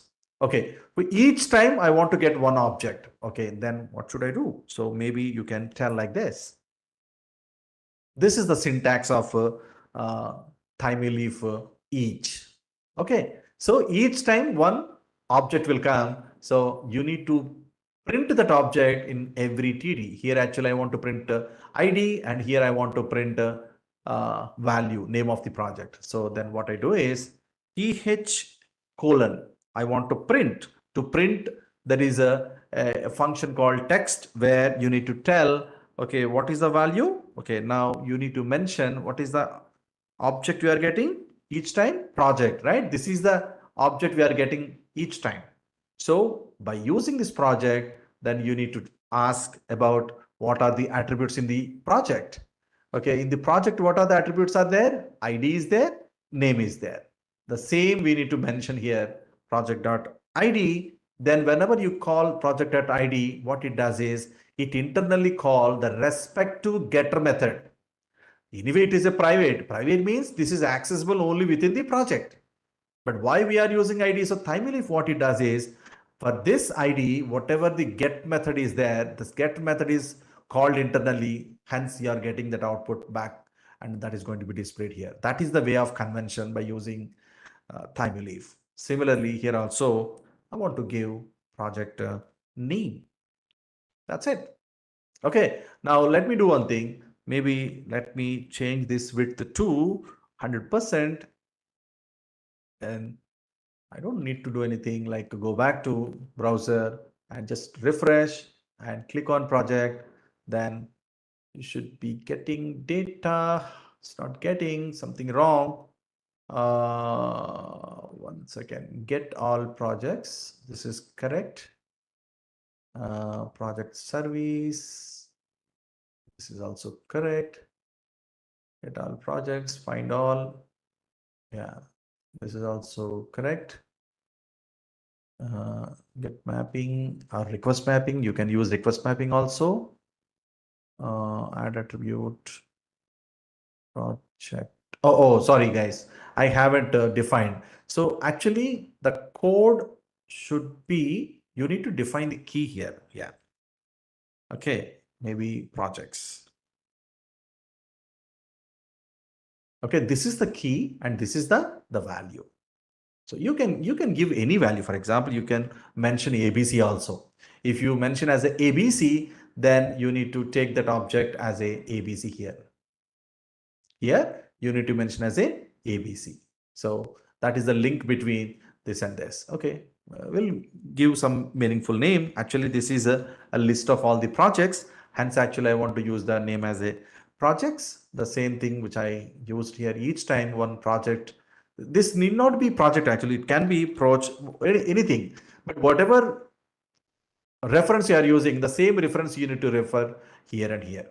That's it. That is the convention you need to follow. Okay, now let me try. See, look at that. I get the output. Do you see that, guys? see how simply we get the fetch the information from the database onto the UI by using TimeLeaf. Hope you all there, right?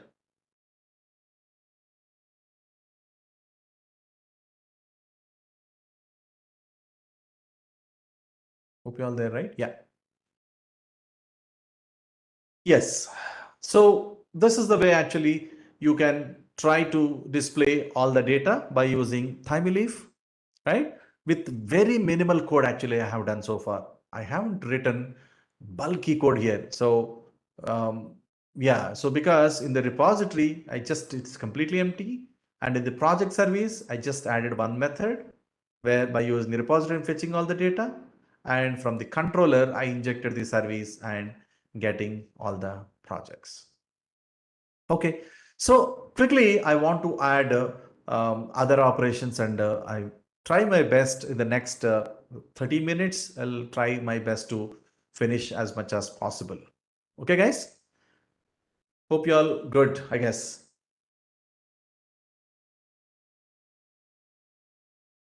Yeah, I think some questions I hear from one of the student. Sir, we provide MySQL database properties, but working with DB something, how, sir? Okay. So, Pavan, see, basically, I reinstalled the MySQL database. Okay.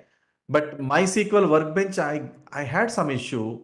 So, hence, actually, I want to use another client, that is the reason DB viewer I have installed it. So, the MySQL database is working in my case. Okay, now actually I already mentioned the database related properties here, right? In the application.properties I already mentioned. So this information is enough to define the database related details.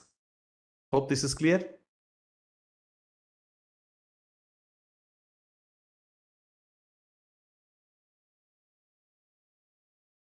Right. And Neeraj, take any hours, we are ready. Oh, thank you, Neeraj. Anyway, so because we committed for some stipulated time, but my bad due to this, I need to extend this. Yeah. Okay, then quickly I'll move on to the next use case. Okay, go back to project table. Then what I do is I want to define.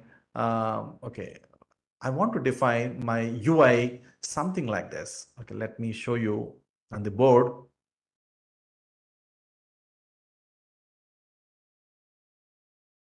Okay.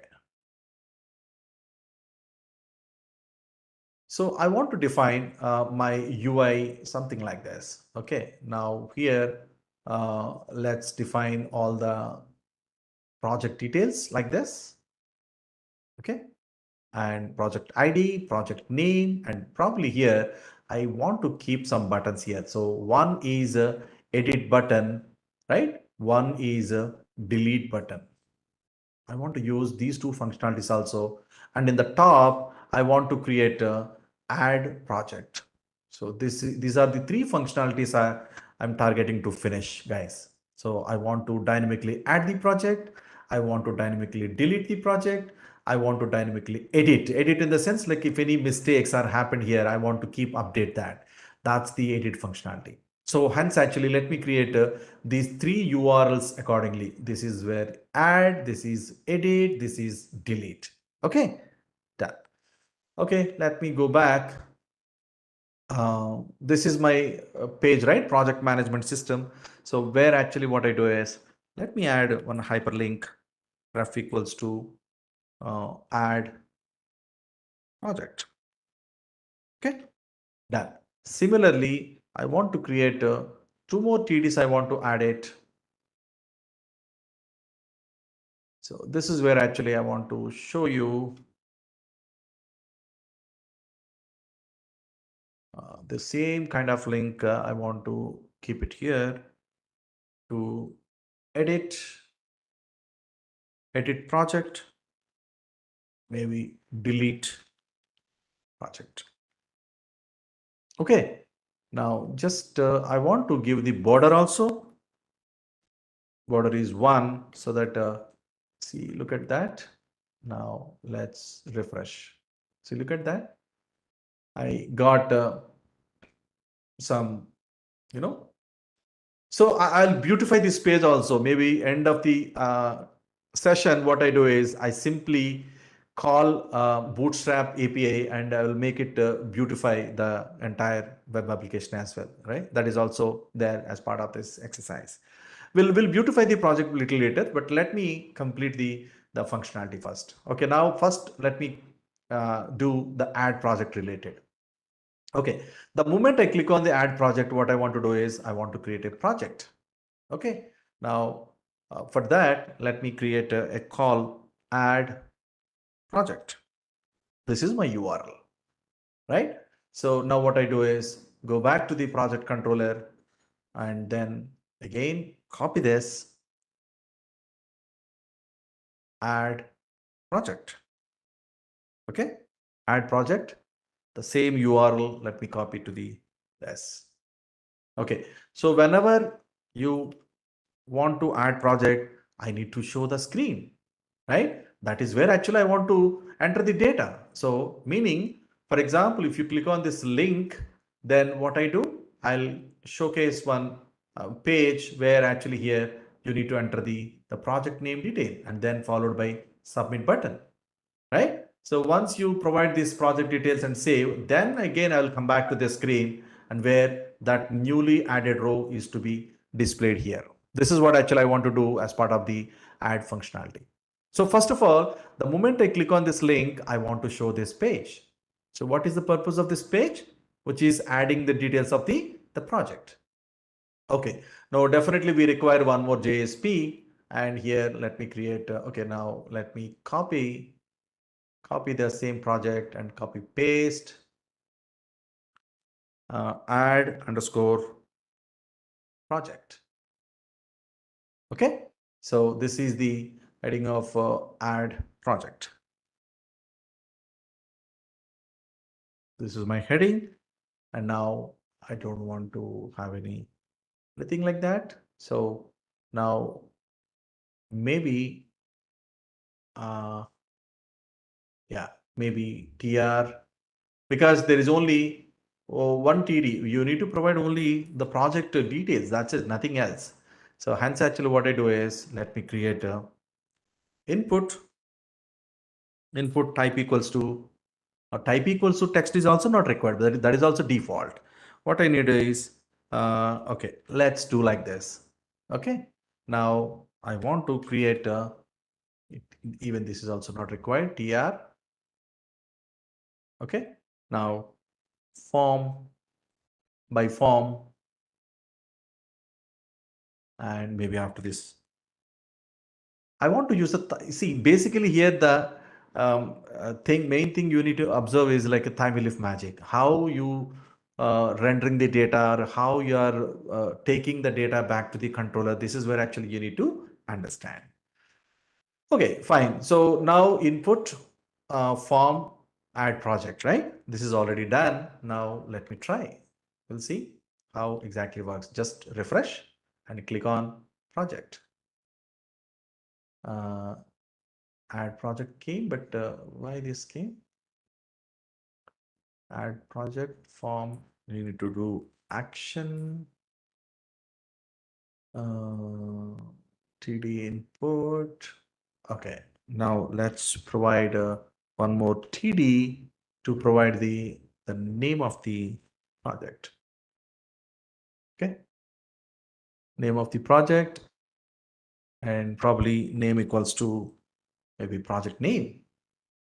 Okay, project underscore name. Maybe refresh. It is not accepting. Why? I think add project. Yeah. So what we need to do is we need to create an object and send it to the. It is calling projects, but not the for add project. Actually, what we called, we already created the add project. HTML is right. That is what actually you need to call add project. That's it. This is what actually we need to return. So then what happens is it should call. Okay, now go back there, just refresh, add project. You'll see the project name. So what is the project name you need to enter and click on submit. Once I submit, then again I'll go back and that should be displayed in this row. This is what actually I need to do that. Okay. So now I'll go back to the add project and let me add one more row to submit. Okay. This is align to center. Okay. And call span, because I want to merge both the columns together, and then you need to type equals to submit. Done. Okay, now let's click on add. See, I can get this button. Now I need to enter and submit. I need to do that. Okay, so I want to create one more button also. I want to quickly create. When I don't want that, then I want to cancel. Okay, I want to cancel. So how do I cancel? So maybe for that, I'll keep a simple link href equals to maybe cancel. So when I cancel, what I do is simply I'll call this URL. That's it. Then it should come back to the all projects screen. It will come. Add projects. Right. Okay. So now go back there, just refresh, add project. I get a cancel button. When I cancel it, then it should come back to this page. So this is the way you can, if I don't want this, without using the browser buttons, you can come back to this page. Okay. So now I want to add object here. Okay. What I do is in this add page, I need to model dot add attribute. You need to add our model attribute. You need to add it. What is the model attribute? You need to add project. This is important. So meaning you are sending this project object. You are sending this project object back to the add project screen. Okay. Then go back to add project screen. And here you need to, how do we get that? th colon object equals to. So how do I attach that object? So this is the way, project. Why I have given project here? Because in the controller, I'm passing the object directly, new project. Whenever you're sending object like this, the camel notation of this class, the camel notation means P should be small. That is the way it will understand. So hence actually I'm giving the object name as project. So that is the way through TinyLeaf, it will accept the object. From this object, you want to define the name here. Then what I need to do? Simple. So th colon, there is one more attribute is called th field equals to. Now you should see the attribute there. So that should be mentioned through star here. Okay. Under this project, what is the attribute here? One attribute is name, right? So if you go and add this name, that should display whatever value is there in the project, that value will be coming to displayed here. If you want to try, okay, go back here. Now tell maybe ABCD. Okay, this construct is not there. So I think this construct is not there. Is it there? Yeah, parameter constructor is not there. With single value, it is not there. Okay, now, or else like we will do one thing. I'll copy paste. And I want to use only this. I want to pass the value. That's it.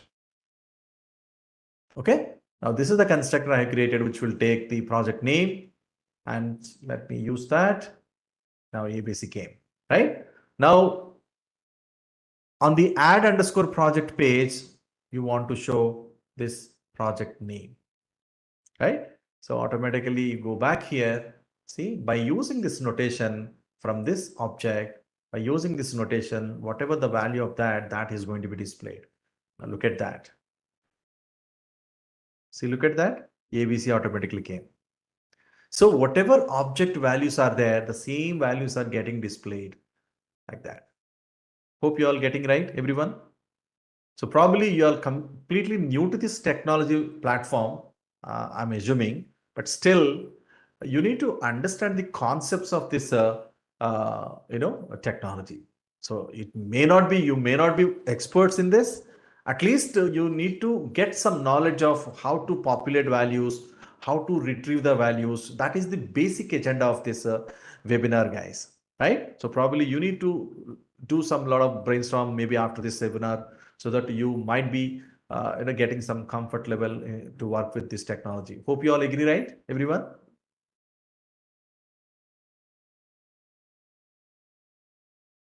Hoping everybody is following, I guess.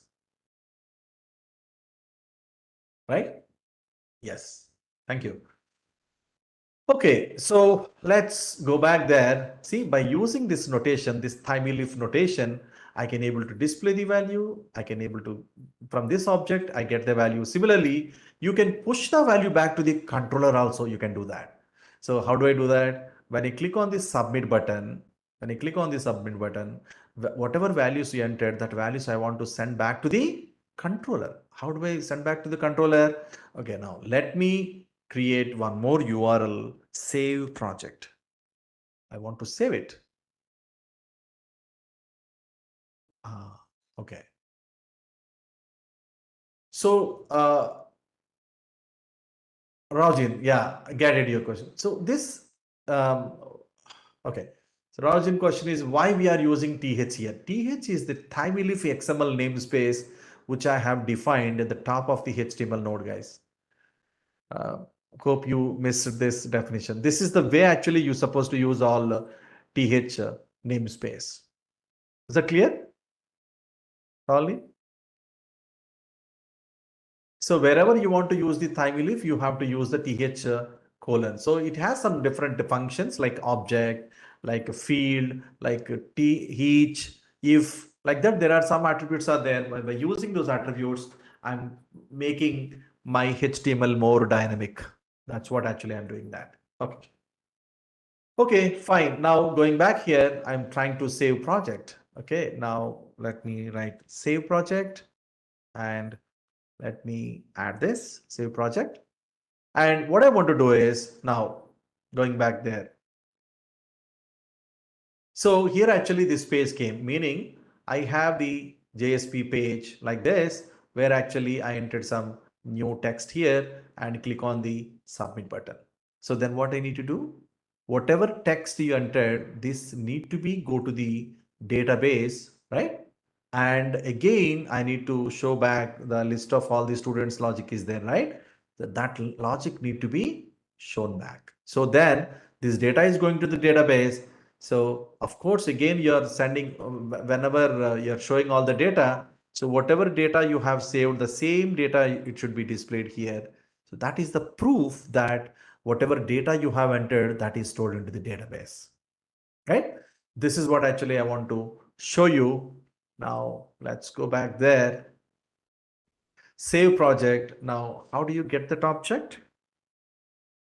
Uh, let me show you. Okay, now this is the add project, right? So when I click on the submit button, I want to call a URL. So whatever is there with the normal HTML, I don't want to. Oh, really? No, I'm not on the mute. Neeraj, am I audible, guys? Everyone? Oh, okay, fine. Hope my voice is clear to everyone, I guess.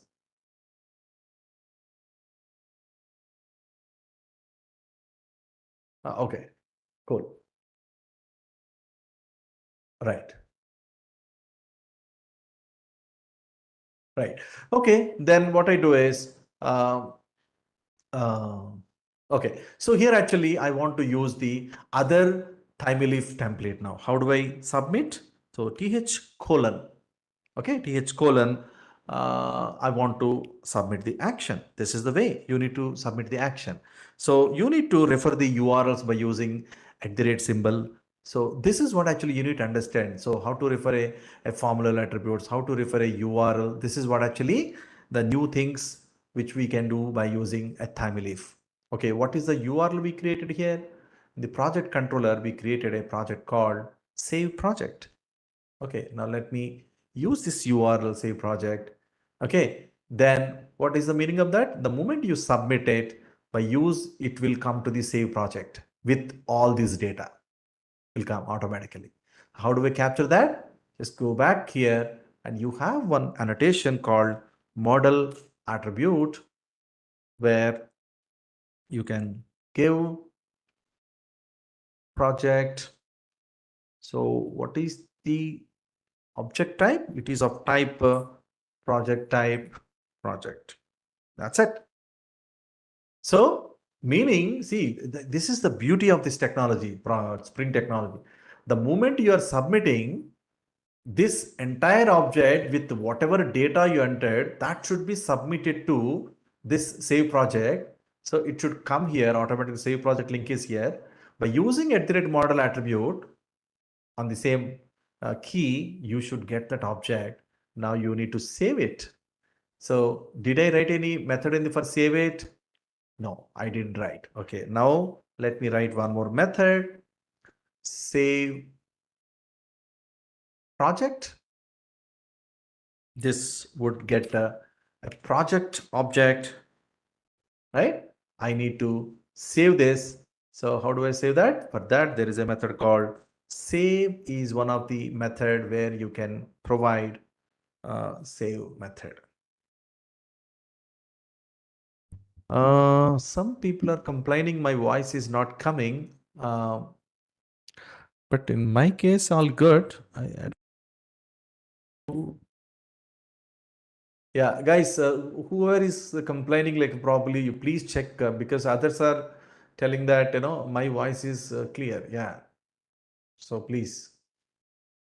Okay. Or else like please rejoin otherwise. Yeah. Okay, thank you.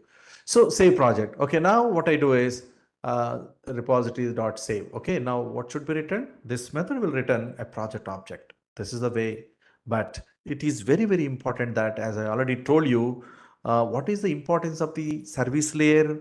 We will be doing all the transactions, right? All the transactions, I want to do that. So to refer that, what we need to do is in the main class. Oh, oh, it's breaking. Okay. Is it fine now or still getting breaks, guys? Oh, it's fine. Okay, so here actually to make the transactions, actually what we need to do is we need to enable transaction management. There is one more annotation is called from the Spring. So the purpose of this enable transaction management is to make sure every transaction to be, in case if all good, it will commit the data. In case if something wrong, it will roll back the data. So this is very, very important operation we need to perform in every application. So we cannot leave it like save it, delete it. Whenever you are doing some DML operations, we need to be very sure that whether it is really doing committing, whether it is a rollback is very, very important. So to define that, Spring is providing some couple of annotations. This is one of the annotation you need to mention at the project. This is the starting point of the application starting point, right? That is where actually you need to mention enable transaction management, and the other one is at the service level. You need to tell, okay, transactional.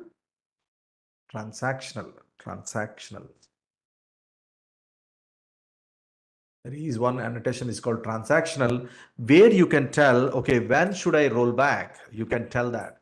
When should I roll back?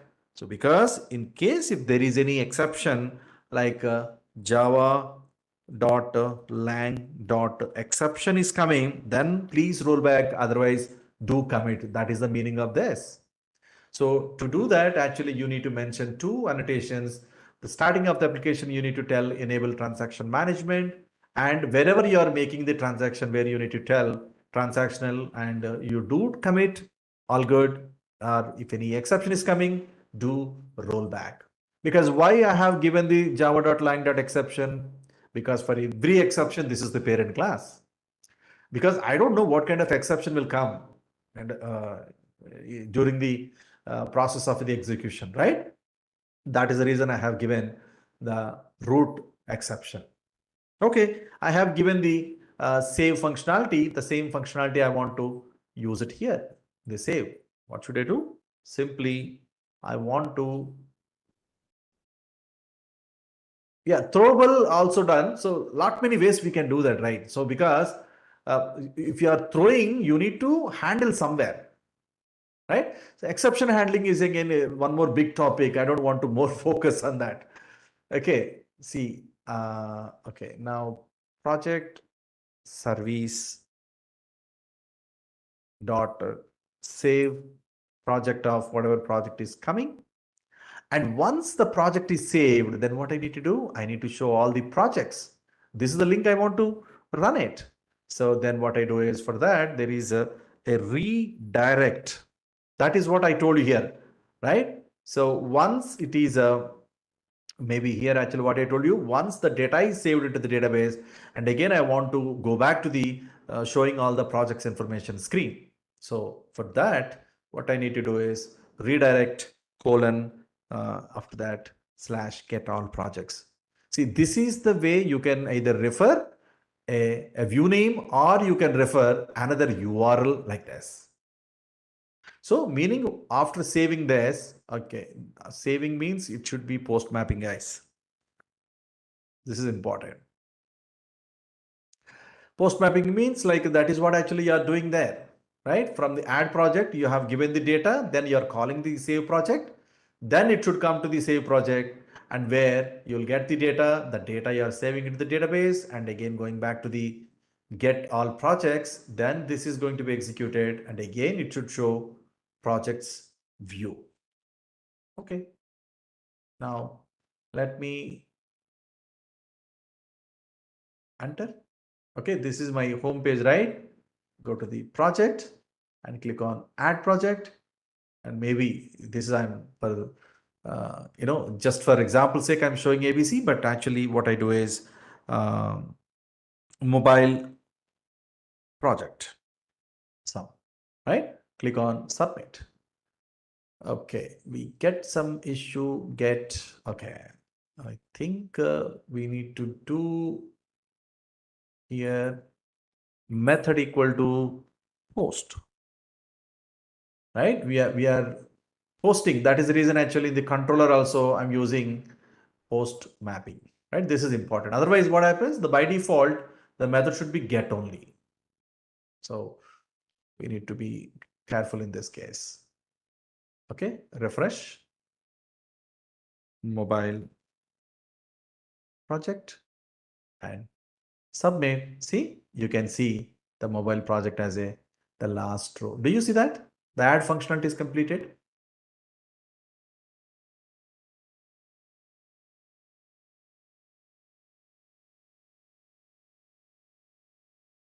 Yeah, so basically get and post are the methods through which we are sending the values to the backend controller, guys. So probably those are all the minimal understandings you need to have, otherwise tough to.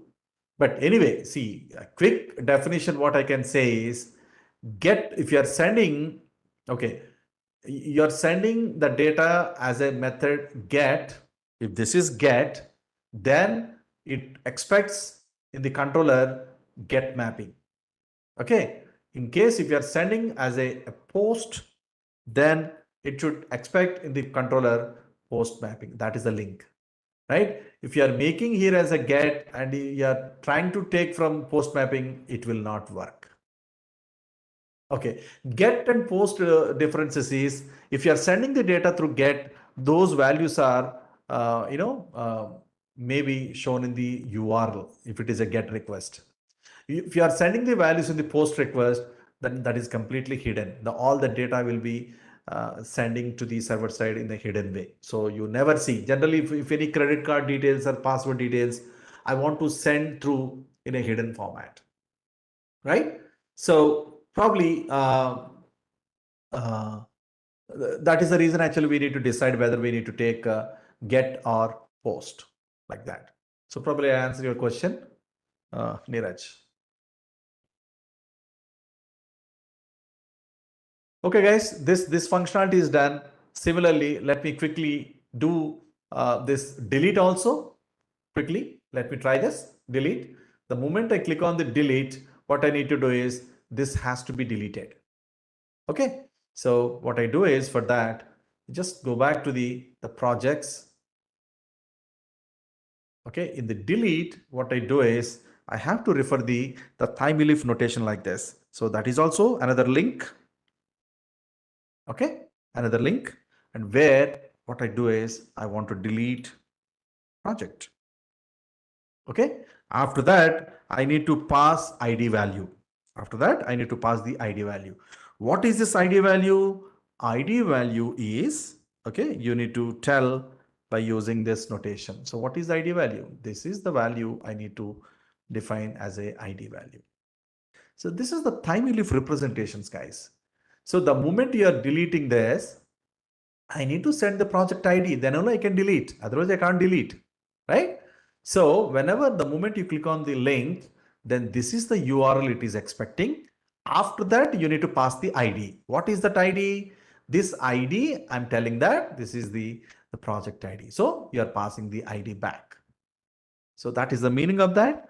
So now I need to define the delete project by this URL in the controller.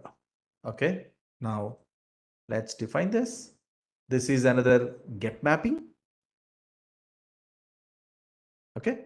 Now what I do is delete project, and this is the link you need to define, delete project. So how do we get that? For that, you need to use one more path variable. Okay, path variable, you need to give whatever ID is coming through URL, the same thing which you need to get it, and that need to be converted into long value, because in our project code, we are referring this as a ID long, right? So whatever value is coming through URL, that need to be translated into long.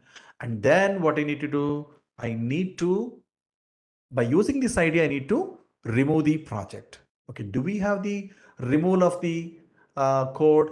Do we have that method? No, nothing. So first of all, you need to add that method in the service. So what is that? Delete project. Okay, do we have any method for that from the repository? Yes, we have long ID and delete. See, look at that. There is a method called delete by ID. Whenever you provide the ID, that need to be deleted from the database. That's it. So it is returning void. That's the reason you no need to send anything. You no need to send anything. This is the method I have implemented in the service. So I need to call this method. So this service call, what it is expecting is you need to pass the ID. So then that ID I'm passing through repository, then automatically deleted from the database. Okay, now I'll go back to the controller, and here actually what I do is I'm using the same thing, but this time which is a delete, and whatever value is coming, that value I want to pass it here. And then what I need to do, I need to show the same project again, same number of records again, so that I'll get to know whether the data is deleted from the database or not. I will get it. See, that's it. This is the kind of changes you need to do to delete a project. Okay, let me quickly try, refresh, and delete project. Okay, looks like something is wrong. Okay, now let me verify. Delete project. After this, there is some wrong notation went for the template. No. Delete mapping, we should not use that, guys. So delete mapping, post put mapping, these are all the REST endpoints we need to use that. We are creating a normal web application. In the web application, we should always use only get mapping and post mapping only. Don't use the other mappings. They are meant for different reason. Pawan Kumar, did I make any? Okay, yeah. Delete project. ID delete project redirect. This is correct, but I just want to verify in the link. Did I make any mistake here? Yeah, maybe I'm just thinking this is wrong. Let me verify with the. I have other links like this is the way delete mapping ID. Yeah, this is correct. This is correct.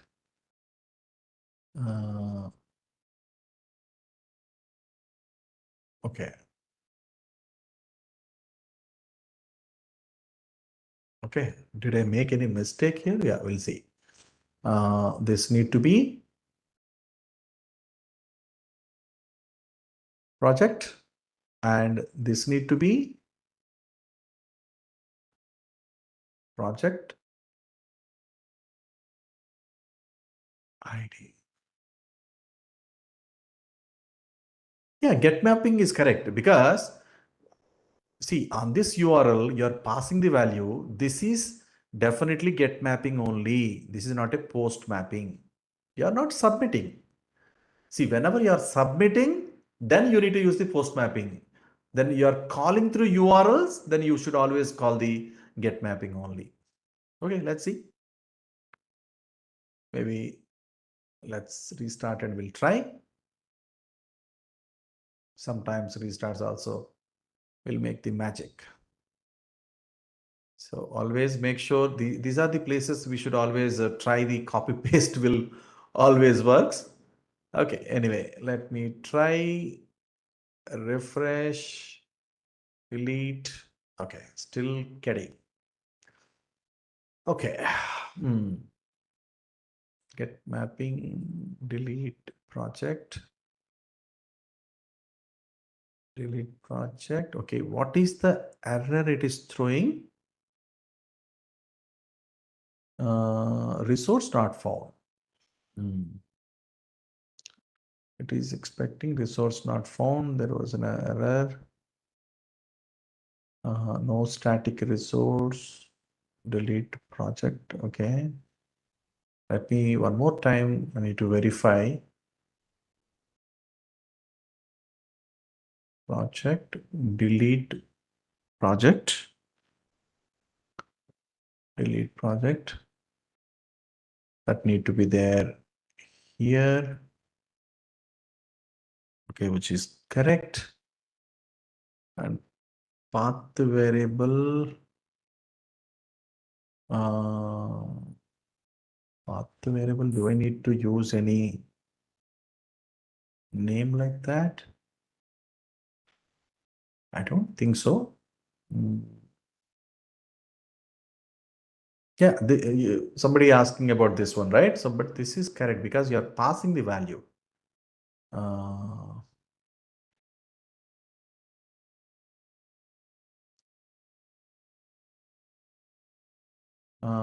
Oh, really? No. This need to be there. This need to be. No. In the URL, it should be there. Whenever you're using the this @ symbol, yeah, you have to. That is the syntax. Okay, now let me try. Okay, 1 second.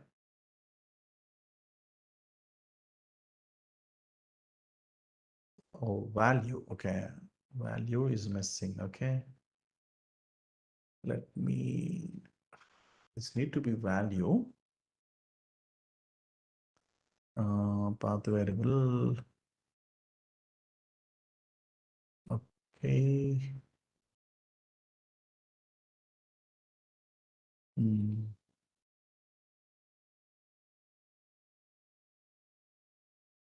Yeah. See, guys, it is working. Maybe not refresh. Maybe not refresh. Okay. See, now if I delete, do you see that? Now all gone.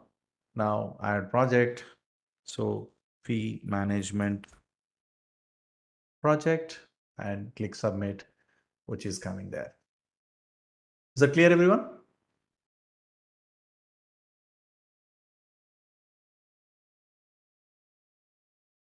Yes.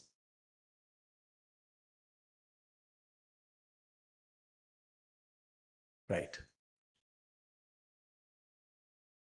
Okay, so quickly, I want to spend the next 15 minutes to finish the edit functionality also, and we will close the webinar for today. Is that fine, everyone, guys?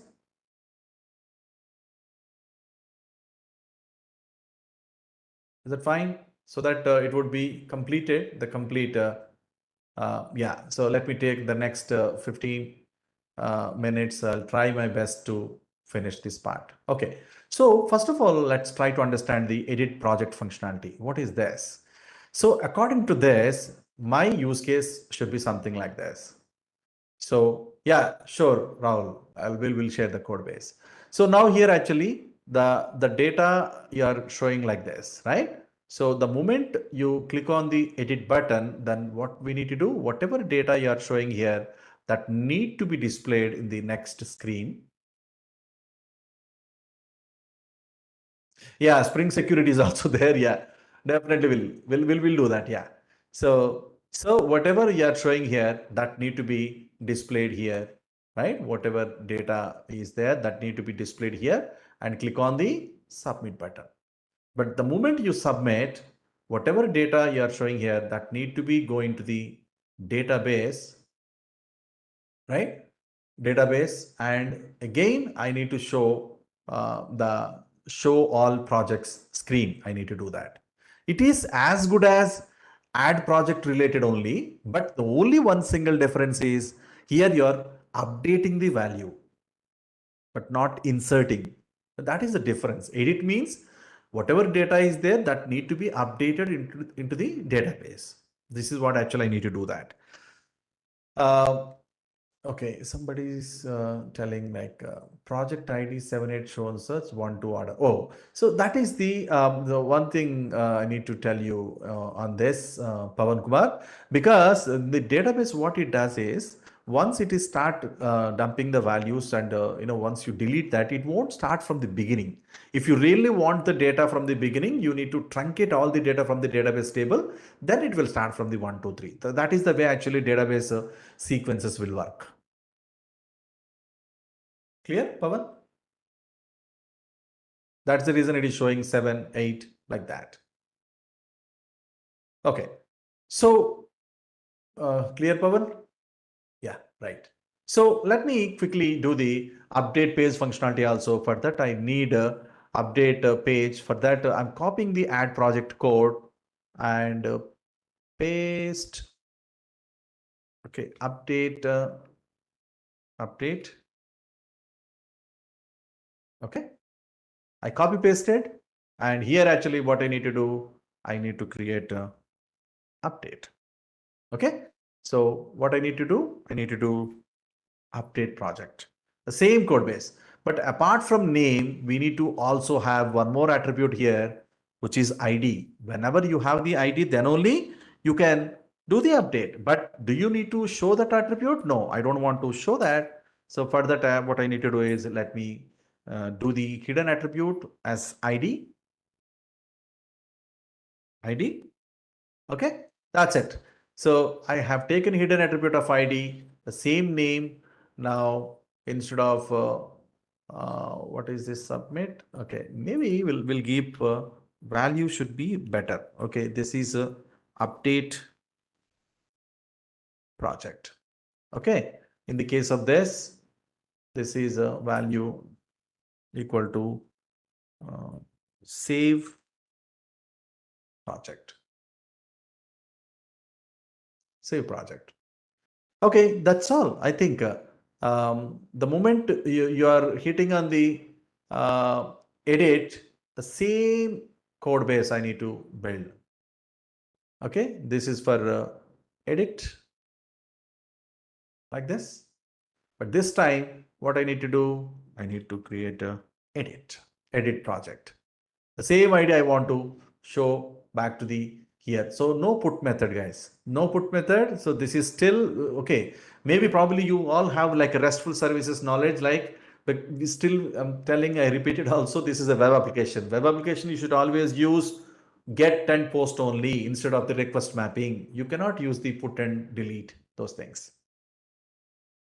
Okay, so now what I do is, now let me create this URL, edit project, and go back to my controller, right? The way I have created, the same way I need to create this. Now this need to be edit.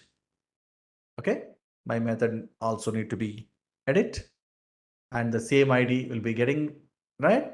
So in the project service, I need to create a method to fetch a single project code. Okay, because that is a read-only method. I don't require transactional. Transaction you should always use for uh, only DML operations, but read-only operations we should not. No need to define the transaction. Hope you all know that. Okay, project. There is a method called find by ID followed by ID dot get, because by default it should return optional class. From optional class I need to return, so that need to be project. Okay, so you need to return the same. So this is the implementation of whenever you have an ID to fetch that individual project object. This is the code. Okay, now let me use the same method in the controller class. Now here actually, wherever you have added get all projects, save project, edit project now. So this is where actually what I need to do is get project of ID. So that project I need to send back to where? To send back to, you have created a new UI, right? Update project, similar to add project. Now let me return to this, but instead of add, you need to show update. Okay, but before going to this, you need to add this object, right? So hence actually what I do is project equals to, now I need a model object also there, so that I can add it to the model. So model, now once you get the object, model dot add attribute of project, done. So meaning whatever ID you're passing along with this URL, that ID is coming. According to that ID, I fetched that corresponding project, get into this reference, the same object I'm attaching to the model, and then I'm calling the update, so that whatever object you are adding, that object details I can get it display through update project. So update project is all good, right? No need to do anything because I have changed everything. It is a copy paste of add project. That's the reason it should work. Okay, now go back here, just refresh again and edit project. See, look at that. It is showing cancel. Why cancel is not working? Get all projects. Oh, it should not. We should not get like this, right? This is the, we should always get the URL as a get all projects. Okay, so let me correct that. href is get all projects. Yeah, you should not use like this. You need to use at the rate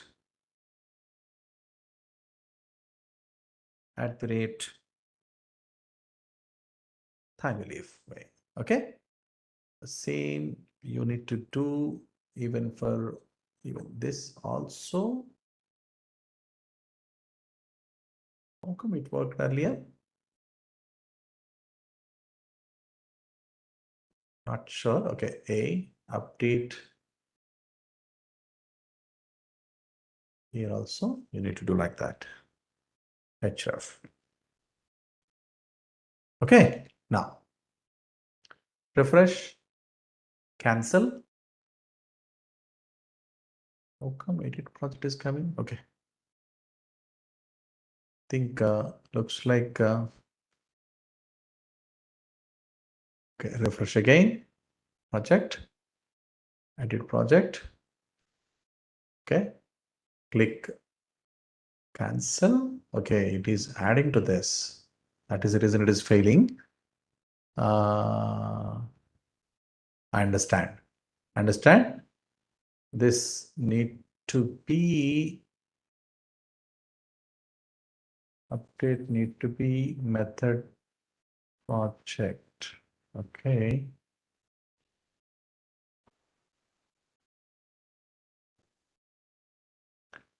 It is adding to the URL. Okay, we'll do one more thing. We'll try to, okay, first of all, is add is working. Let me quickly verify.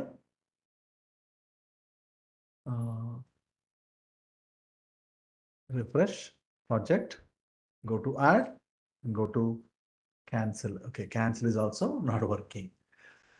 Okay, see, basically, why this is not working? Get all project, it worked earlier, right? href equal to @ get all projects. Okay. Oh, got it. We didn't use the th. Yeah, this is the problem. This is the problem. See, that is the issue with the timely. We need to use that, right, everywhere. So we have the XML namespace here.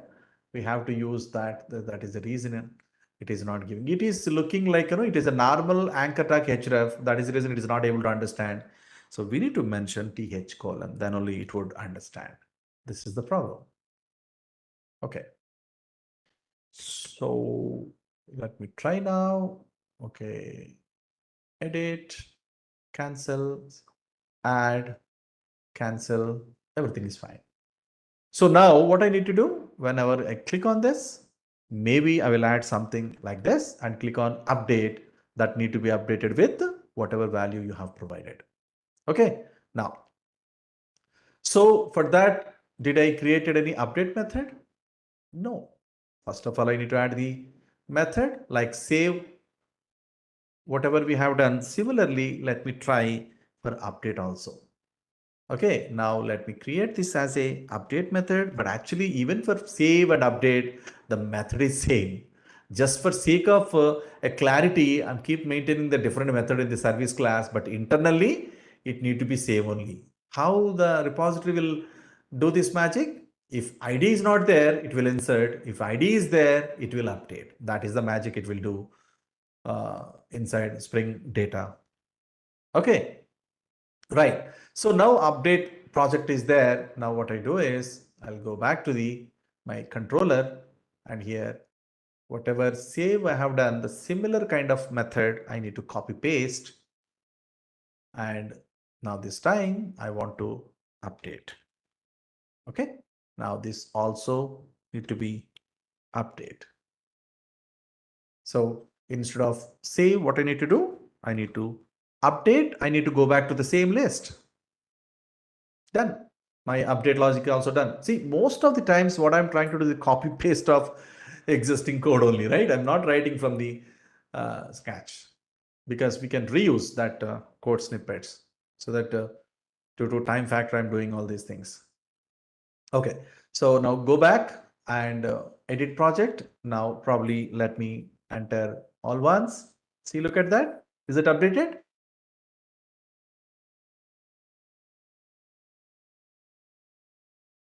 Guys, do you see that? Yes. Code is completely updated now. So all are working, guys. Delete is working, add is working, edit is working, everything is working. Now I want to add the Spring security now, guys, quickly. Hope you all good, right? So I hope you understood some of the at least the fundamentals of the time relief, at least now. So whatever time we spent, almost last 2 hours span of time, like probably you might get some sort of knowledge on the time relief, magic with the Spring Boot and Spring Data. With very less code, I'm trying to build this entire all the CRUD operations. Do you agree with me, guys? Everyone? Yeah. Thank you, Manji. Yeah. Okay, cool. So I want to add two more things, guys. Looks like two more pending things from my end. Like quickly, I do my best to do that. One is the security one. So I want to do security code. So I want to enter the login username password. Then only I want to show this page. I don't want to show to others. Like, I don't want to, without security, I don't want to show this page. Not this page actually. I want to show this page I'm talking about, this one. This is my home page. This is where actually I'm going to the project, right? Now that is the reason actually what I want to do is let me quickly add the security now. So for now, actually what I need to do is let's come back here, go to the Spring, and you need to add starters. Let me add the Spring security module. Okay, now let's add security, Spring security. Now click on pom.xml. I need to add that. So just make sure whether that is added. Spring security we can do in multiple ways, but I want to take a easy one because we don't have that much of time. That's the reason actually I want to create some valid credentials to access my application. Is my voice clear? Everyone? Yeah. Uh, no, I don't want to complicate the security stuff, guys. I want to create a very simple security for today. Okay, I think some questions from some of you. Why we not selected? Pawan Kumar, I don't get your question. Why we not selected? What is your question? Uh, okay. Okay, guys, the next maybe it's almost the next 10 minutes. We'll spend some time and we'll finish it because okay. Right. So meanwhile, yeah, please stay. No, what is really, it will take a lot of time, Pavan, right? I don't want to try that. That's a different one. So very simple security mechanism I want to apply here. Okay, for that actually what I need to do is I already added the Spring Security module in the pom.xml, right? Now go ahead and look at that. This is the starter dependency I have added here. Now to make it work, actually what I do is I'll simply create one configuration. Okay, now let me create a class config and maybe project config. Okay, project config is my class because I want to define my configurations. That is the reason we need to define the configuration annotation here. So here actually you need to define two important beans. So one is you need to create a user detail service bean because as part of the Spring security, it would look for user detail Spring security. I want to use in memory for now. Okay, so user details service. This is one of the object I need to return. So user details service, right? This is one bean I need to define.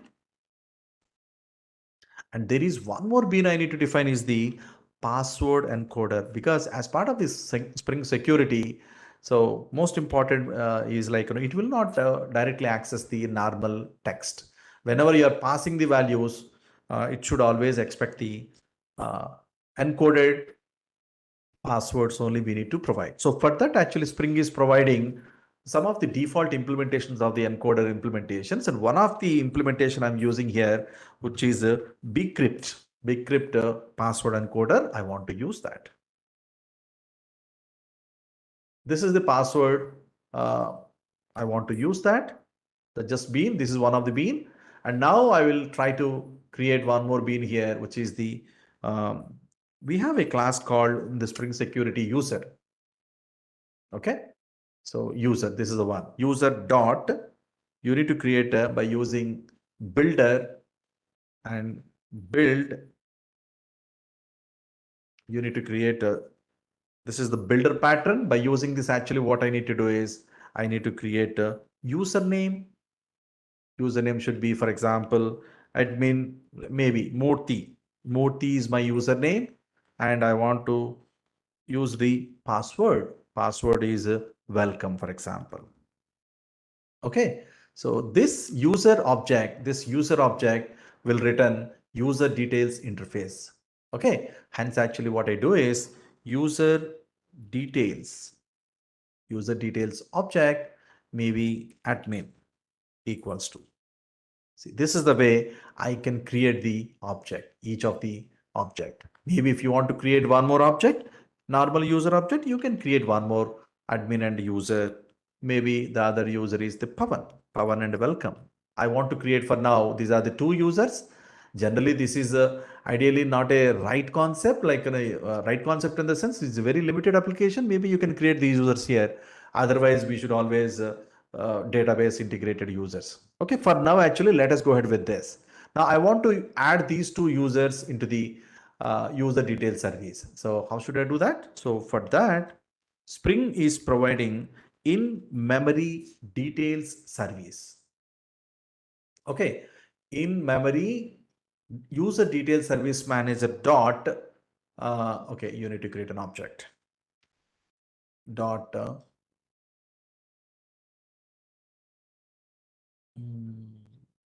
wait, this is not giving. Yeah, of course, constructor, sorry. Dot,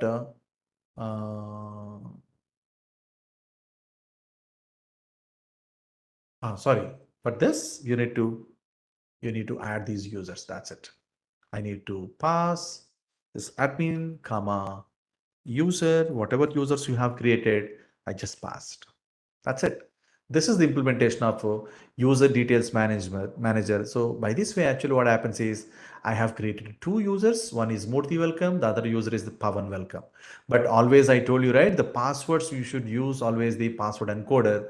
Hence actually what I need to do is I need to inject this bean to this. So how Spring will always work? Once that object is available, then you can simply get it through parameter, password, encoder. See, the moment this is available, this object is coming to and injected here. That's the main beauty of the Spring framework. Okay, now here actually what I need to do is encoder dot encode. You need to encode the whatever password you hard coded here. Okay, the same thing which I want to use for the other password also. Done. This is the Spring security. The moment you are entering this my main page, then you should get the your page. Now it will not directly accessible. Either you need to provide Murthy welcome or the Pavan welcome, then only it should work. Okay. Now I think my application is already restarted, but let me try one more time because it's the major module I added.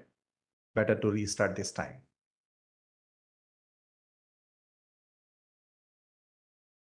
Okay. Now my application is running on the 8080 and path is this.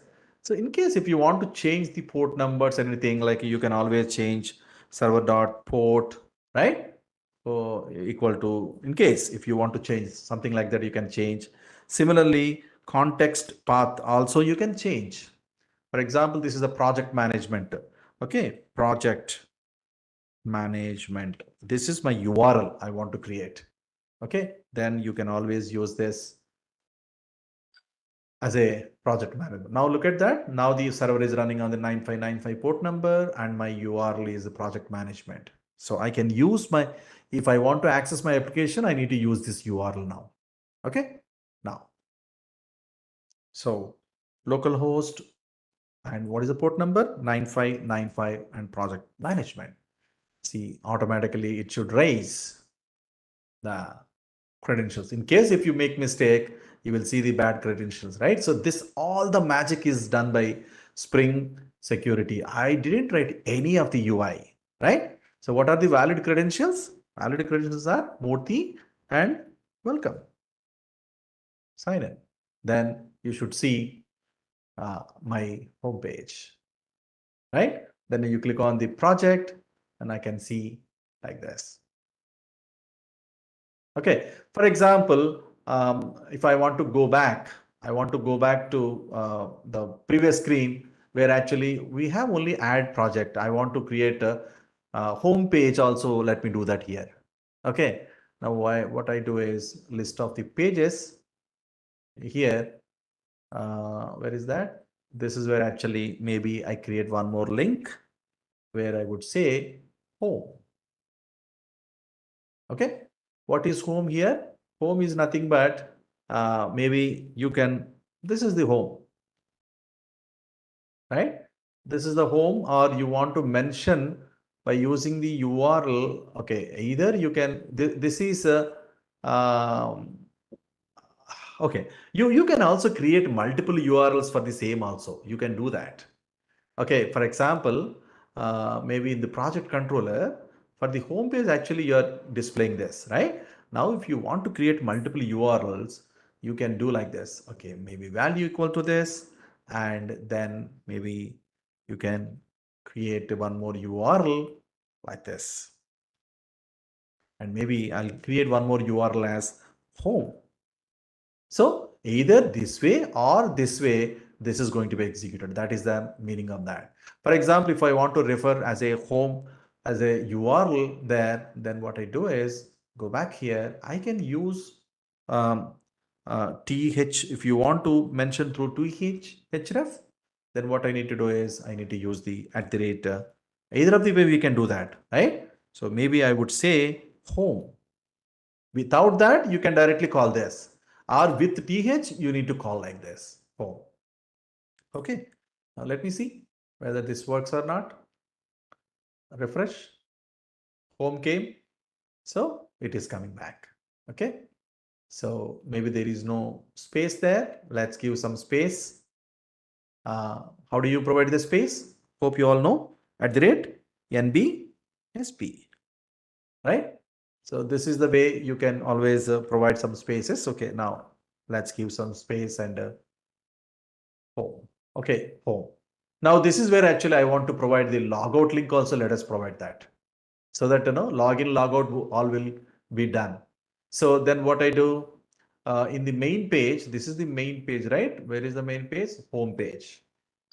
So in the main page, then what I do is here, maybe I create a div, and by div, and maybe here hyperlink href equals to logout. Okay, logout, and where here actually I should say align to right. Yeah. Okay. This is the project management. Refresh. I should get logout here. Okay. Logout here. Now, when I click on the logout, my application need to be logged out. You getting? I want to log out all the entire application, but actually this link is okay. Does it work? Yeah. See, log out. See, even the logout is also a functionality which is provided by a Spring Boot. So now let me try with the Pavan and welcome. Pavan, sorry. I want to write PAVAN and welcome. See, I get into the application. So now I can see all these operations. So probably you can add everywhere. Maybe wherever you want to log out, you can log out not only the main page, you can also still do that everywhere. So generally, what is the best practice? We need to reuse one more page and you need to embed there. That is the best way of doing that. But to make you understand how to log out should work, that is the reason actually I'm showing that. And this is the way of security we can add everywhere, guys. And finally, Bootstrap to make it beautify my page. I want to quickly show you Bootstrap and we'll end the session for today. So Bootstrap is one of the open source, which is you can use it to beautify the page, right? So what I need to do is we just need to copy the link of the Bootstrap and we need to use wherever you want to, right? Okay, first let me copy. So generally these are all the CSS scripts magic, right? So you just need to copy paste in every page. So that you will see some look and feel might change. Add project. Generally, all the CSS scripts will be copied into the head, and by head you will be doing that. Generally, all the JavaScripts, right? All the JavaScripts and CSS scripts will be under by head and head. Okay, I just added the Bootstrap scripts by using a link tag. No need to import explicitly. This is one of the mechanism. So now you'll go back and look at the application, just refresh. See, look at that. All the fonts are getting changed automatically. Okay, now, but this is touching all the borders of this window. So better you need to create one more div tag. So if you want to create the container, so there is a class called container. Okay, you keep all the body and by body content under container. So if you do like that, uh, if I do the same thing on the home page, everywhere actually, uh, it should have okay, as well as in the add also. I want to do that. Div class equal to container. This is one of the class provided by the Bootstrap, which will define some the default borders. That's it. Okay. Now you go back here, just keep refresh. Now you'll see the look and feel is bit better. Okay. Now go to the project, like which is not there in the project. I mean, add project. I think we added, right? Add project also.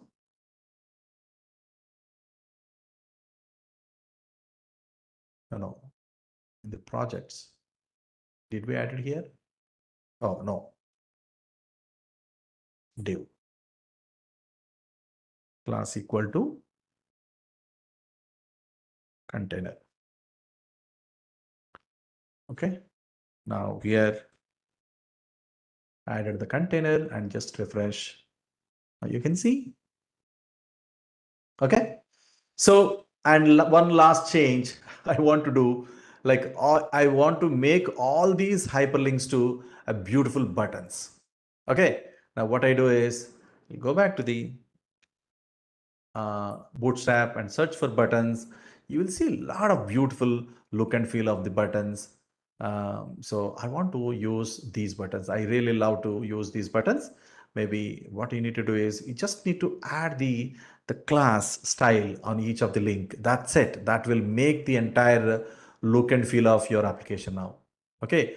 Now what I do is I'll go back to this page and I will change all these hyperlinks to buttons.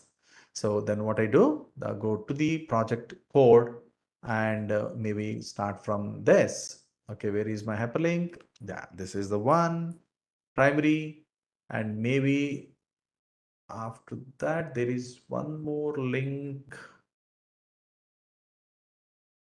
Okay, here also let me use the second style of the button, maybe warning. For warning, this is the style I want to use. Okay, after that, these are the other hyperlinks where actually I want to use success. I want to use for saving functionality, and for delete functionality, let us use the danger one. So probably let me use this because we are trying to remove. Definitely that is a danger only always. Okay. Now see, look at the beauty of this application. Now, if you uh, all the hyperlinks are getting created as a buttons. Still, if you want to make your table also a bit better, and one final change is table also, we have a lot of templates available, but I always love to use the one of the table structure is striped rows. Yeah, this is what actually I always use. Maybe you can use table striped.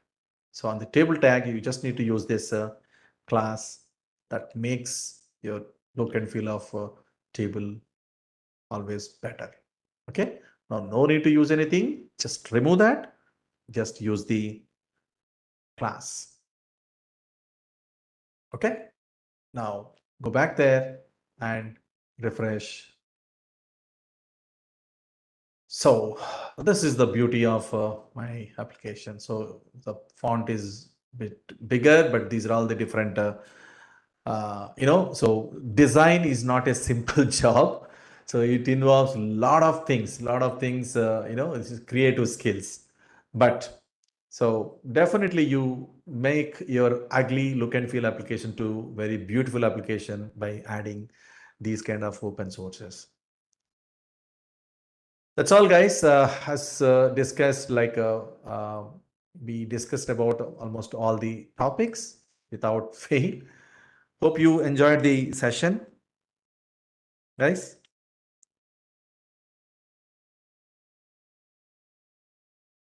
Hope you enjoyed. Yeah, I'll post this code to GitHub, and definitely NareshIT will share the link to everyone. Right. So, correct. Yeah. Thank you. Thank you so much, guys. Yeah. Siva, yeah. Thank you. Hope you. I think so. From my side, also there are a lot of technical challenges. Otherwise, we can finish a bit early. But anyway, thanks a lot for attending this webinar. Yeah, probably you can expect a few more these kind of technical trainings going further. NareshIT will announce very soon. Yeah. So hope you enjoyed and hope you get some sort of knowledge in the Time Leaf and Spring Boot related. Yeah. Yeah, so definitely I'll share this code through GitHub and probably they might share. Yeah, definitely. Right? Yeah. Thank you. Thank you, everyone. And probably we'll again connect very soon with a different topic. Thank you all, guys. Yeah, see you soon and happy weekend. Yeah. Sorry, I'm seeing some question. Can you suggest mm, GitHub link, Siva? Probably, maybe I may not give you now. So probably I'll push the code into the GitHub and probably will share link. Maybe Naresh IT will do that help maybe later. Okay. Or else like maybe we connect in the, because if you have these contacts with Naresh IT, probably you'll get this. Okay.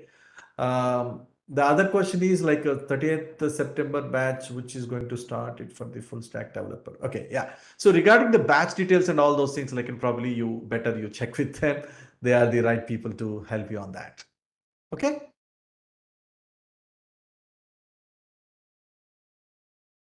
Right. Thank you all, guys. See you soon in the next webinar. Yeah. All the best. Yeah. Thank you.